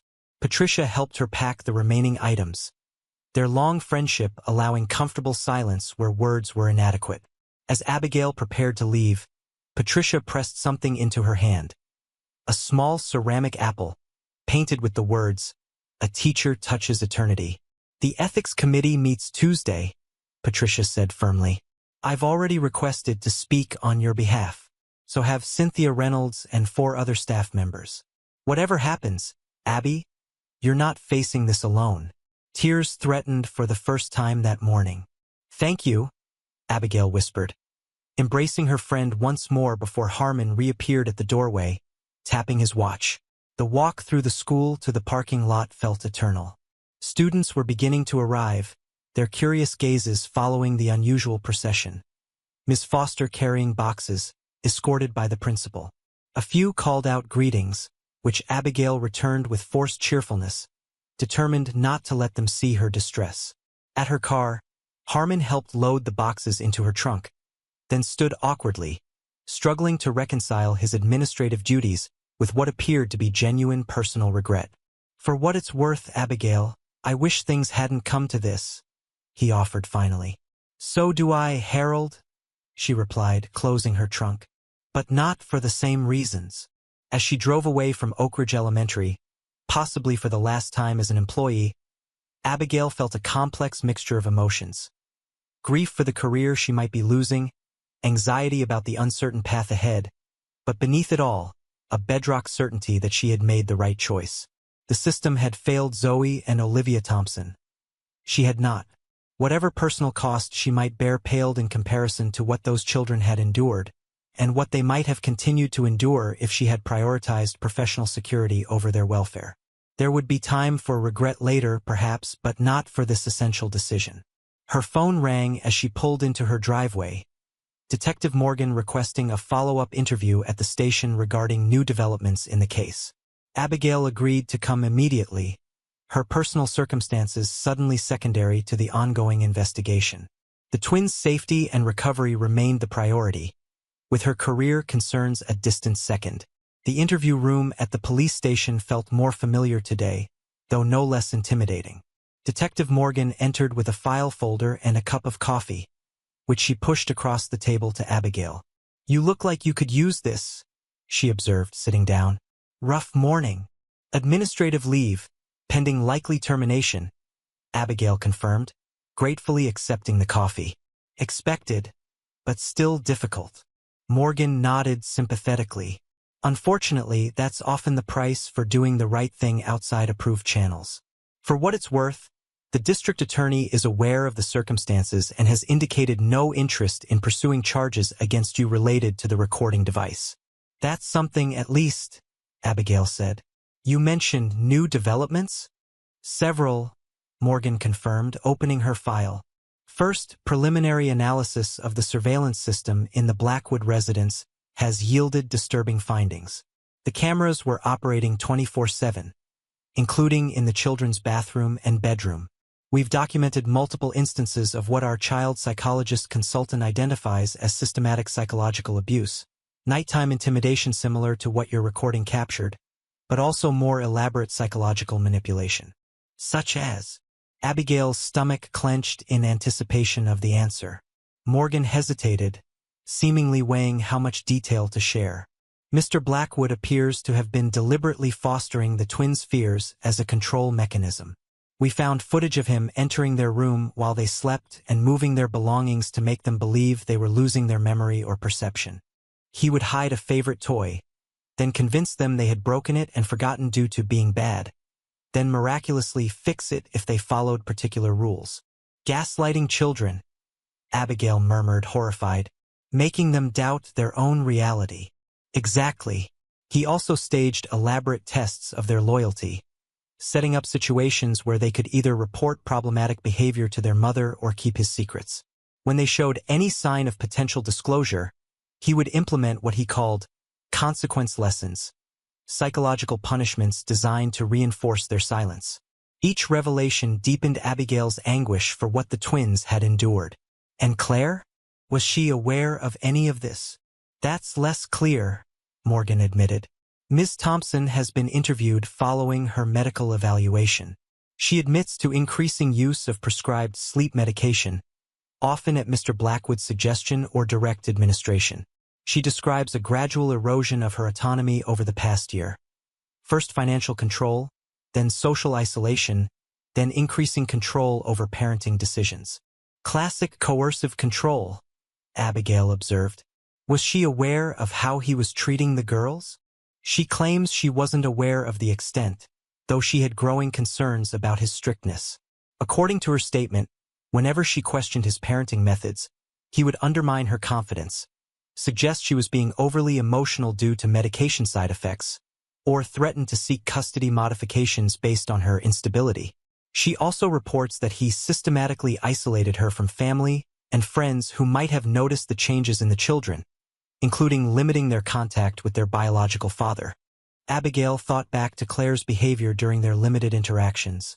The nervous deference to Richard, the reluctance to meet without him present, the haunted look that occasionally penetrated her carefully maintained facade. She was a victim too. It appears so, Morgan agreed. Though as a parent, she still bears legal responsibility for failing to protect her children. The DA will determine whether her diminished capacity due to manipulation and medication mitigates that responsibility. And Richard, or whatever his real name is? That's our most significant development, Morgan said, her expression hardening. Fingerprint analysis confirms that Richard Blackwood is actually Eric Ramsden. We've linked him to 3 previous identities in different states, each featuring a similar pattern. He ingratiates himself with single mothers of young daughters, establishes control over the household, and implements increasingly abusive tactics toward the children. He deliberately targets vulnerable families. Abigail realized, her blood running cold. This is a pattern for him. A practiced one, Morgan confirmed grimly.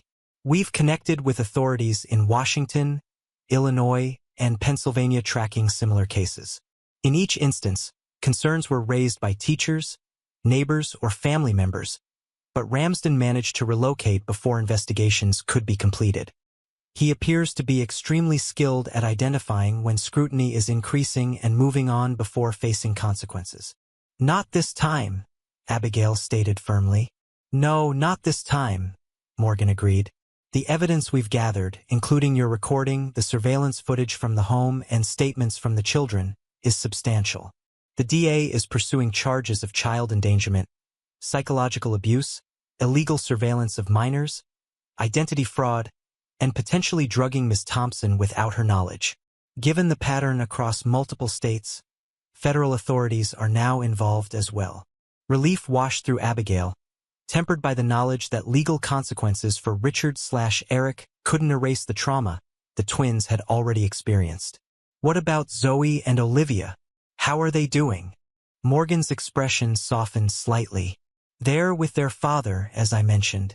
The child psychologist who evaluated them reports they're exhibiting signs of psychological trauma, hypervigilance, sleep disturbances, separation anxiety, but also beginning to show improvement simply from being in a safe environment. They've been asking for you. Can I see them? That's partly why I asked you to come in today. Mr. Thompson has requested your presence during the twins' formal interview with our child psychiatrist this afternoon. He believes they'll feel more comfortable with you there. Morgan checked her watch. They're scheduled to arrive in about an hour. In the meantime, there's someone else who's asked to speak with you. Before Abigail could question this, Morgan opened the door and gestured to someone in the hallway. A moment later, Claire Thompson entered. Her appearance dramatically changed from the polished facade she typically presented. Without makeup, her face appeared gaunt, dark circles prominent beneath reddened eyes. She wore simple jeans and a sweater that seemed to hang on her diminished frame. I'll give you two some privacy, Morgan said, stepping out and closing the door. Claire stood uncertainly just inside the doorway, her arms wrapped protectively around herself. They said you wanted to see me. I do, Abigail confirmed, gesturing to the chair opposite her. How are you, Claire? The simple question seemed to break something in the other woman. She sank into the chair, tears immediately welling in her eyes. How do you think? I failed my children. I let a monster into our lives and then was too weak, too confused, too medicated to protect them. You were also his victim, Abigail said gently. Claire shook her head fiercely. That doesn't excuse it. I'm their mother. I should have seen what was happening, Should have trusted my instincts when things felt wrong. She looked up at Abigail, anguish etched in her features. You saw it. You barely knew them, and you saw what I couldn't or wouldn't see. It's different from the outside, Abigail offered. Eric was calculated in his approach. He isolated you, undermined your confidence, gradually took control of more and more aspects of your life. That's what abusers do. I thought I was too smart to fall for someone like that, Claire whispered. I was so careful after the divorce, so determined to make good choices for the girls. He seemed perfect, successful, charming, so good with them at first. She wiped at her tears with a trembling hand. By the time I started noticing the changes in the girls, he had already convinced me that my judgment was unreliable, that my anxiety was making me overreact, that the transition was just naturally difficult. Abigail reached across the table, offering her hand palm up. After a moment's hesitation, Claire took it, her fingers cold and trembling. What happens now? Abigail asked quietly. Michael has temporary custody while Claire's voice broke. While I get help. I've checked myself into a residential treatment program for trauma and prescription dependence. The girls will stay with their father for at least the next 30 days. Fresh tears spilled down her cheeks. They haven't even asked for me, you know? When they were told they'd be staying with Michael, they just asked if Richard would know where they were. They were afraid he would find them. The pain in Claire's voice was raw, maternal anguish laid bare. Abigail squeezed her hand gently. They love you, Claire, but right now they're confused and frightened. What matters most is that they're safe and you're getting the help you need. Recovery takes time. For all of you. I'm going to lose them, aren't I? Claire whispered. When this all comes out in court, when a judge hears what happened under my roof, I'll lose custody permanently. I don't believe that, Abigail replied firmly. You were manipulated by an exceptionally calculating individual who has apparently done this before. You're taking responsibility by seeking treatment. The legal system understands that family reunification is usually the best outcome when it can be safely achieved. Claire studied Abigail's face, searching for platitudes or empty reassurance. Finding none, she nodded slowly. You risked everything to protect my children when I couldn't. I don't know how to thank you for that. You don't need to thank me, Abigail said.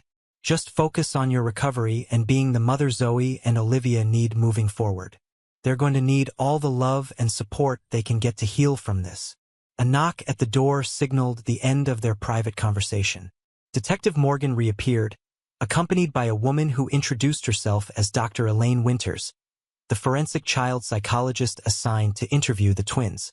Mr. Thompson and the girls have arrived, Morgan informed them.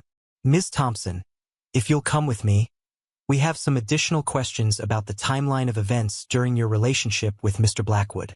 As Claire rose to leave, she paused beside Abigail, placing a hand briefly on her shoulder.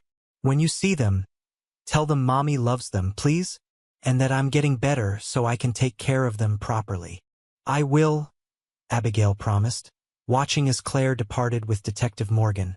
Her shoulders hunched as if carrying an impossible weight. Dr. Winters took the seat Claire had vacated. Ms. Foster, before we bring in the children, I'd like to explain the process. This will be a formal forensic interview, recorded for potential use in legal proceedings. While Mr. Thompson has requested your presence for the children's comfort, I need to emphasize that you should not prompt or guide their responses in any way. I understand, Abigail assured her. The girls appear to trust you significantly, Dr. Winters continued. That's valuable in creating a safe space for disclosure, but it also means we must be exceptionally careful about potential suggestion or contamination of their testimony. Abigail nodded, the educator in her appreciating the necessary protocols even as her heart ached to simply embrace the twins and assure them everything would be all right. I'll follow your lead completely. Good. One last thing, these interviews can be emotionally challenging for everyone involved, not just the children. What you hear may be difficult to process. If at any point you feel overwhelmed, you can step out.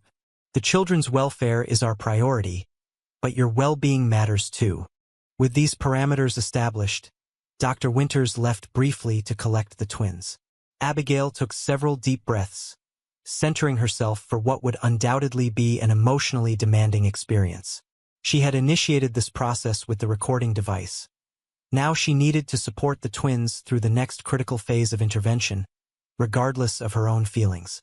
The door opened, and Zoe and Olivia Thompson entered, flanked by Dr. Winters and Michael. For a moment, they simply stared at Abigail, their identical faces registering shock and then overwhelming relief. Then, breaking protocol entirely, they rushed toward her, small bodies colliding with hers as she knelt to receive them. "Ms. Foster, you're here," Zoe exclaimed, arms wrapped tightly around Abigail's neck. "You didn't forget us?" Olivia added, her voice muffled against Abigail's shoulder. "Of course not," Abigail assured them, holding them close while maintaining eye contact with Dr. Winters, who nodded her understanding of this necessary deviation from procedure. "I've been thinking about you both so much." Michael Thompson stood back, watching the reunion with a complex mixture of emotions playing across his face: gratitude, sorrow, and fierce protectiveness. He caught Abigail's eye over the twins' heads and mouthed a silent "thank you" before Dr. Winters gently suggested they all take seats around the small table. What followed was a carefully structured interview, with Dr. Winters guiding the twins through age-appropriate questions about their home life, their relationship with Richard, and the special rules he had established. Abigail sat quietly beside them, offering reassuring smiles when they looked to her for comfort, but never interjecting or steering their responses. The twins' disclosures emerged gradually, first in hesitant fragments, then in increasingly detailed accounts of psychological manipulation that made Abigail's heart constrict with anguish. They described Richard's nighttime checks and monster lessons, the arbitrary rules that changed without warning, the consequences for imagined infractions, and most disturbingly, the calculated way he had exploited their love for their mother. "He said if we told anyone about the secret rules, Mommy would go away forever," Zoe explained, her small face solemn. "He showed us pictures of places where bad mommies go with bars on the windows. He said that's where Mommy would live if we told. And he said we'd be separated," Olivia added, reaching for her sister's hand. "He said twins who tell secrets get sent to different foster homes forever and ever." Each revelation illuminated another facet of Richard's systematic campaign to terrorize and control two vulnerable children, exploiting their developmental stage, their close sibling bond, and their love for their mother as weapons against them. The cruelty was breathtaking in its calculated precision, a psychological torture designed specifically for 6-year-old minds. Throughout the interview, Michael remained silent, though Abigail could see the mounting fury and anguish in his tightly clenched jaw and whitened knuckles. When Dr. Winters finally called a break, suggesting the twins might like a snack in the children's interview room down the hall, he escorted them out with gentle reassurances, leaving Abigail alone with the psychologist. "You've built remarkable trust with them," Dr. Winters observed once the door closed. "They look to you for safety and validation." "They're extraordinary children," Abigail replied, her voice thick with emotion. "Their resilience is, I don't have words." "Indeed," Dr. Winters made a note in her file. "Their disclosures align with the evidence recovered from the home surveillance system and your audio recording. The pattern is consistent with severe psychological abuse, specifically designed to prevent disclosure by exploiting age-appropriate fears and familial attachments." "Will they recover?" Abigail asked, the question that had been haunting her since she first suspected something was wrong. Dr. Winters considered this carefully. "Children are remarkably resilient, especially when intervention occurs before abuse becomes normalized over years. With appropriate therapeutic support, a stable home environment, and consistent loving care, they have every chance of healing." She closed her file. "That said, experiences like these leave marks. The goal isn't to erase what happened, but to help them process it in ways that don't define their futures." "And my involvement going forward? Should I maintain contact or step back?" From a therapeutic perspective, maintaining connection with trusted adults who supported them during the crisis is beneficial, provided it doesn't complicate family reunification efforts. Dr. Winters studied Abigail's face. You've sacrificed considerably to protect these children, Ms. Foster. Are you prepared for the long-term commitment that continued involvement would require? The question gave Abigail pause, not because she doubted her answer, but because it crystallized something she hadn't fully articulated even to herself. Her connection to Zoe and Olivia had transcended the normal teacher-student relationship the moment she placed that recording device. She had crossed a line that couldn't be uncrossed, made a choice that altered multiple lives, including her own. Whatever came next, she was irrevocably part of their story, and they of hers. Yes, she said simply. Whatever they need, for as long as they need it. Dr. Winters nodded, seemingly satisfied. I'm recommending specialized trauma-focused therapy for both children, with a component of joint sessions to address their shared experience. Mr. Thompson has already arranged for appropriate care through our Victim Services program. The door opened, and Detective Morgan returned with an update that changed everything. The tech team has broken the encryption on Blackwood's hard drives. It's worse than we thought.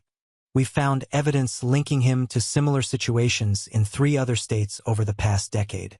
Different names, same pattern, targeting single mothers with young daughters. A serial predator, Abigail whispered. Exactly, Morgan confirmed. The FBI is taking over the interstate aspects of the case. They'll want statements from everyone involved, including you.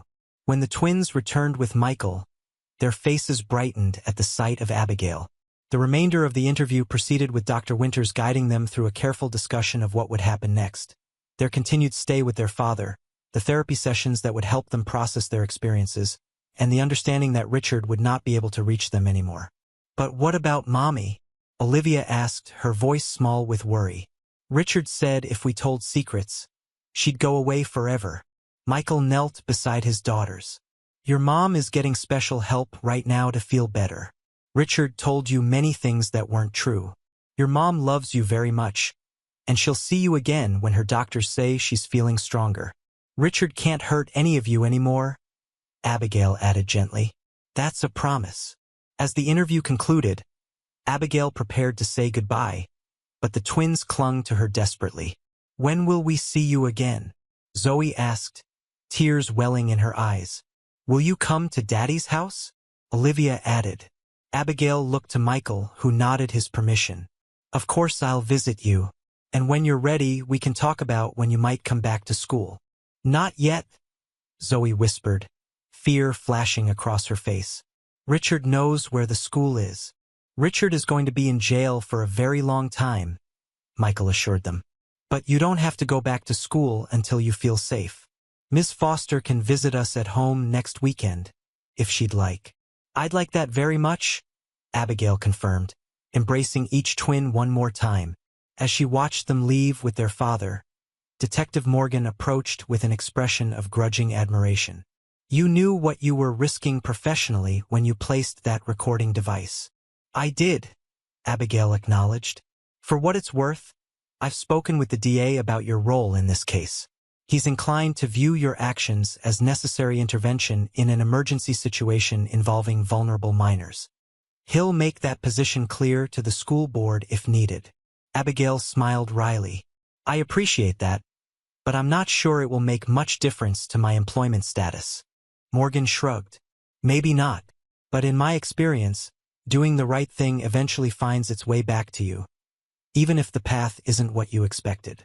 The following Tuesday, Abigail sat before the district's ethics committee in a small conference room at the administrative building.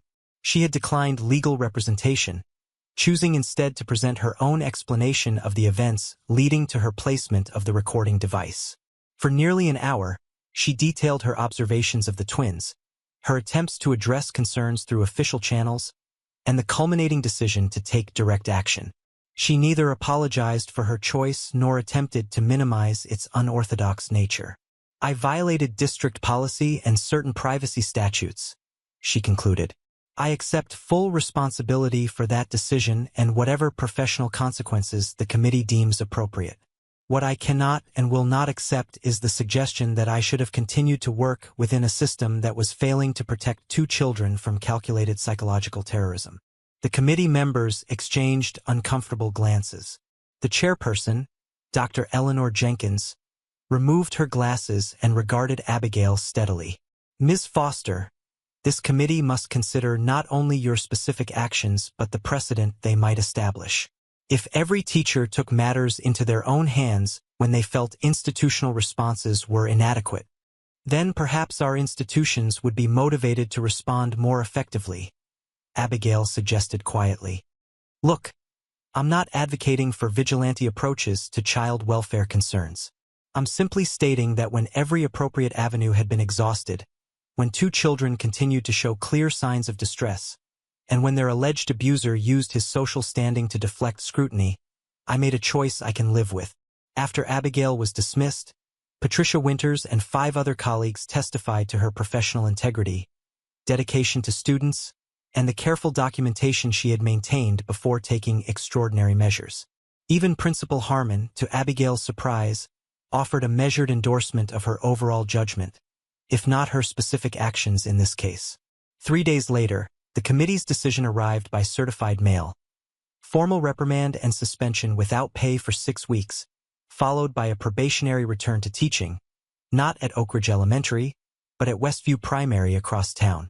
The letter acknowledged that while her methods had violated policy, her intervention had likely prevented continued harm to vulnerable students. It wasn't exoneration, but it wasn't career destruction either.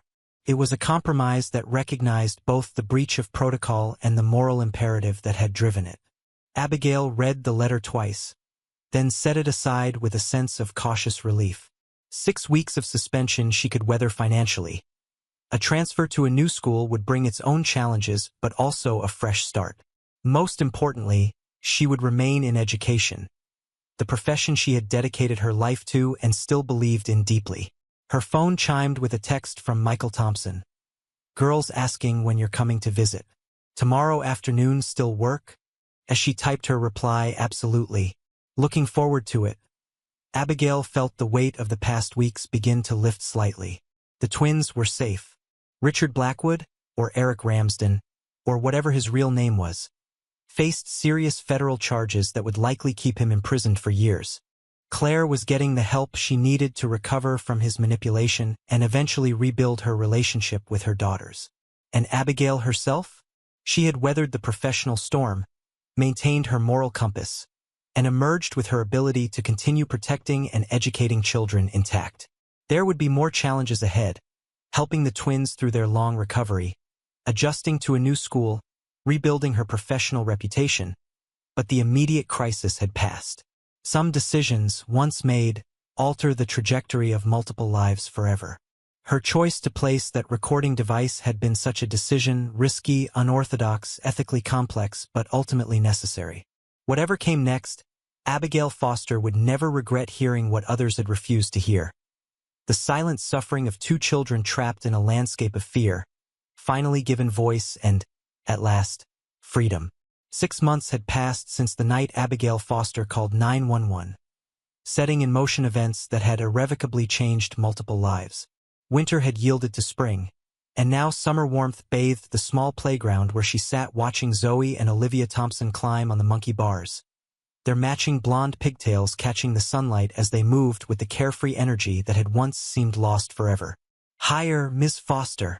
Watch how high I can go," Zoe called out, her voice strong and confident in a way that still sometimes surprised Abigail. "I see you. Both of you are amazing climbers," Abigail replied, sharing a smile with Michael Thompson, who sat beside her on the bench. "Their therapist says their progress is remarkable," Michael said quietly, his eyes never leaving his daughters. "Nightmares down to once a week instead of every night. Separation anxiety improving. They're starting to act like normal kids again."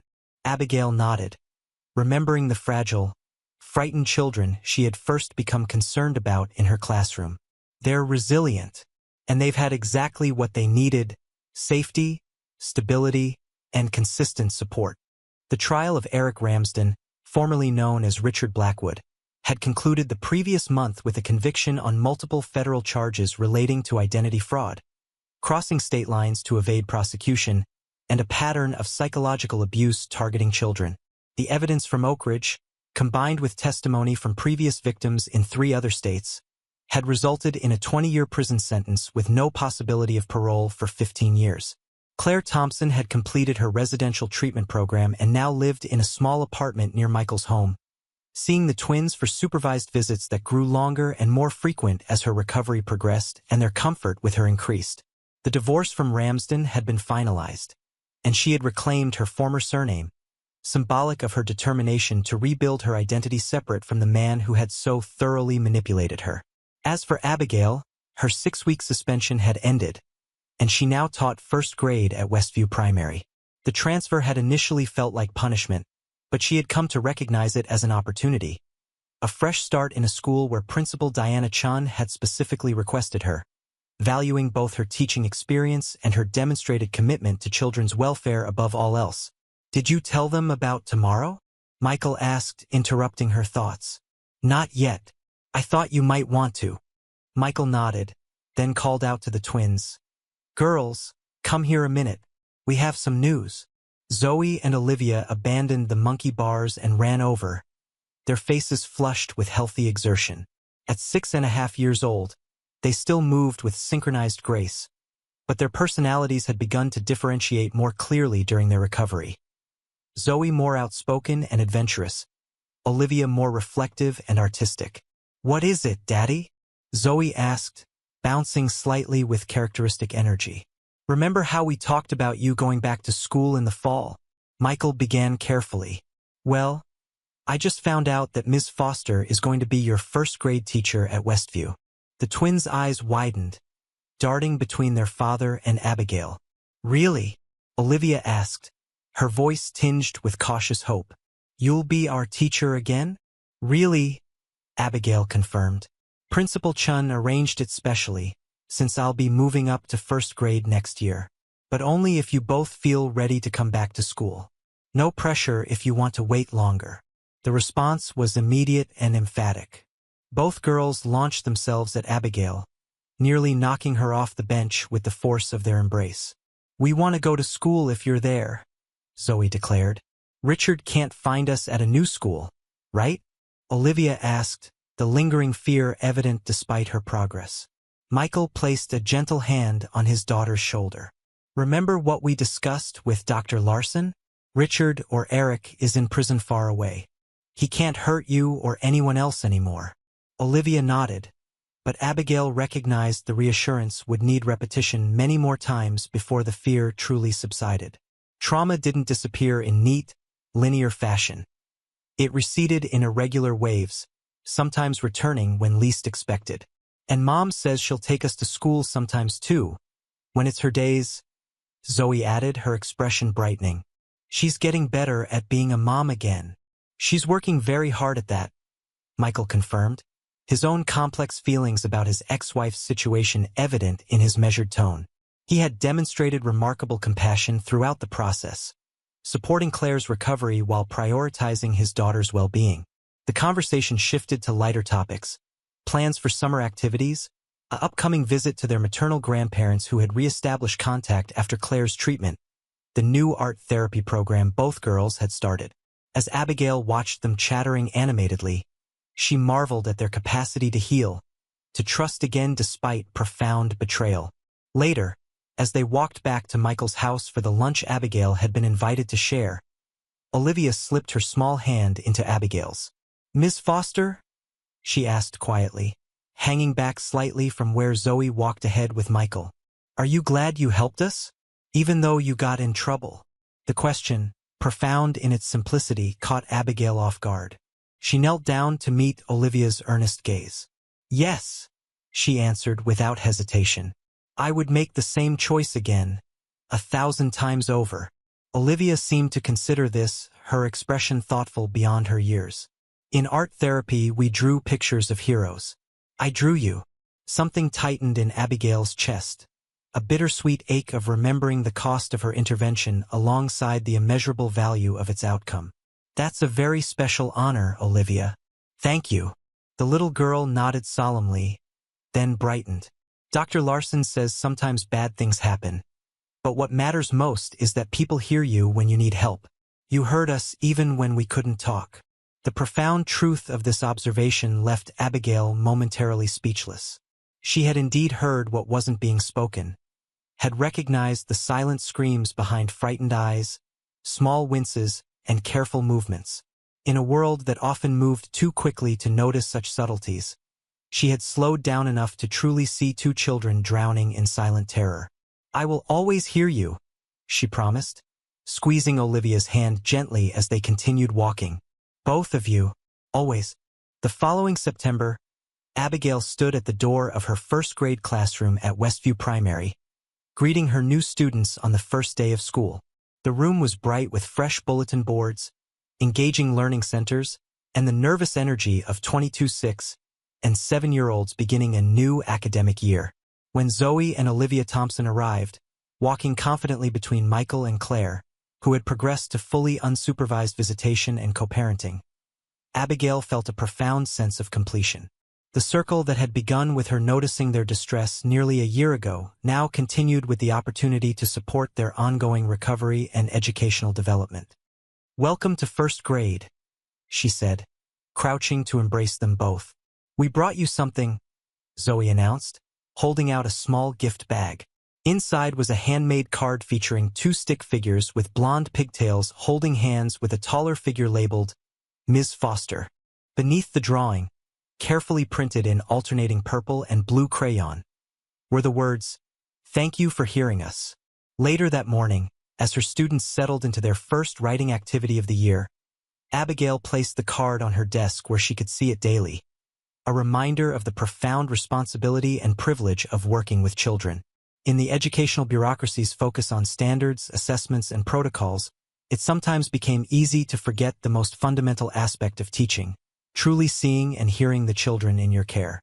The Thompson twins had taught her that some risks were worth taking, some rules worth breaking, when a child's welfare hung in the balance.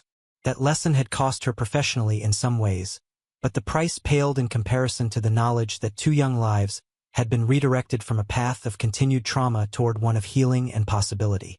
As Olivia looked up from her paper and caught Abigail's eye, offering a small but genuine smile before returning to her work, Abigail knew with absolute certainty that she would make the same choice again if ever faced with similar circumstances.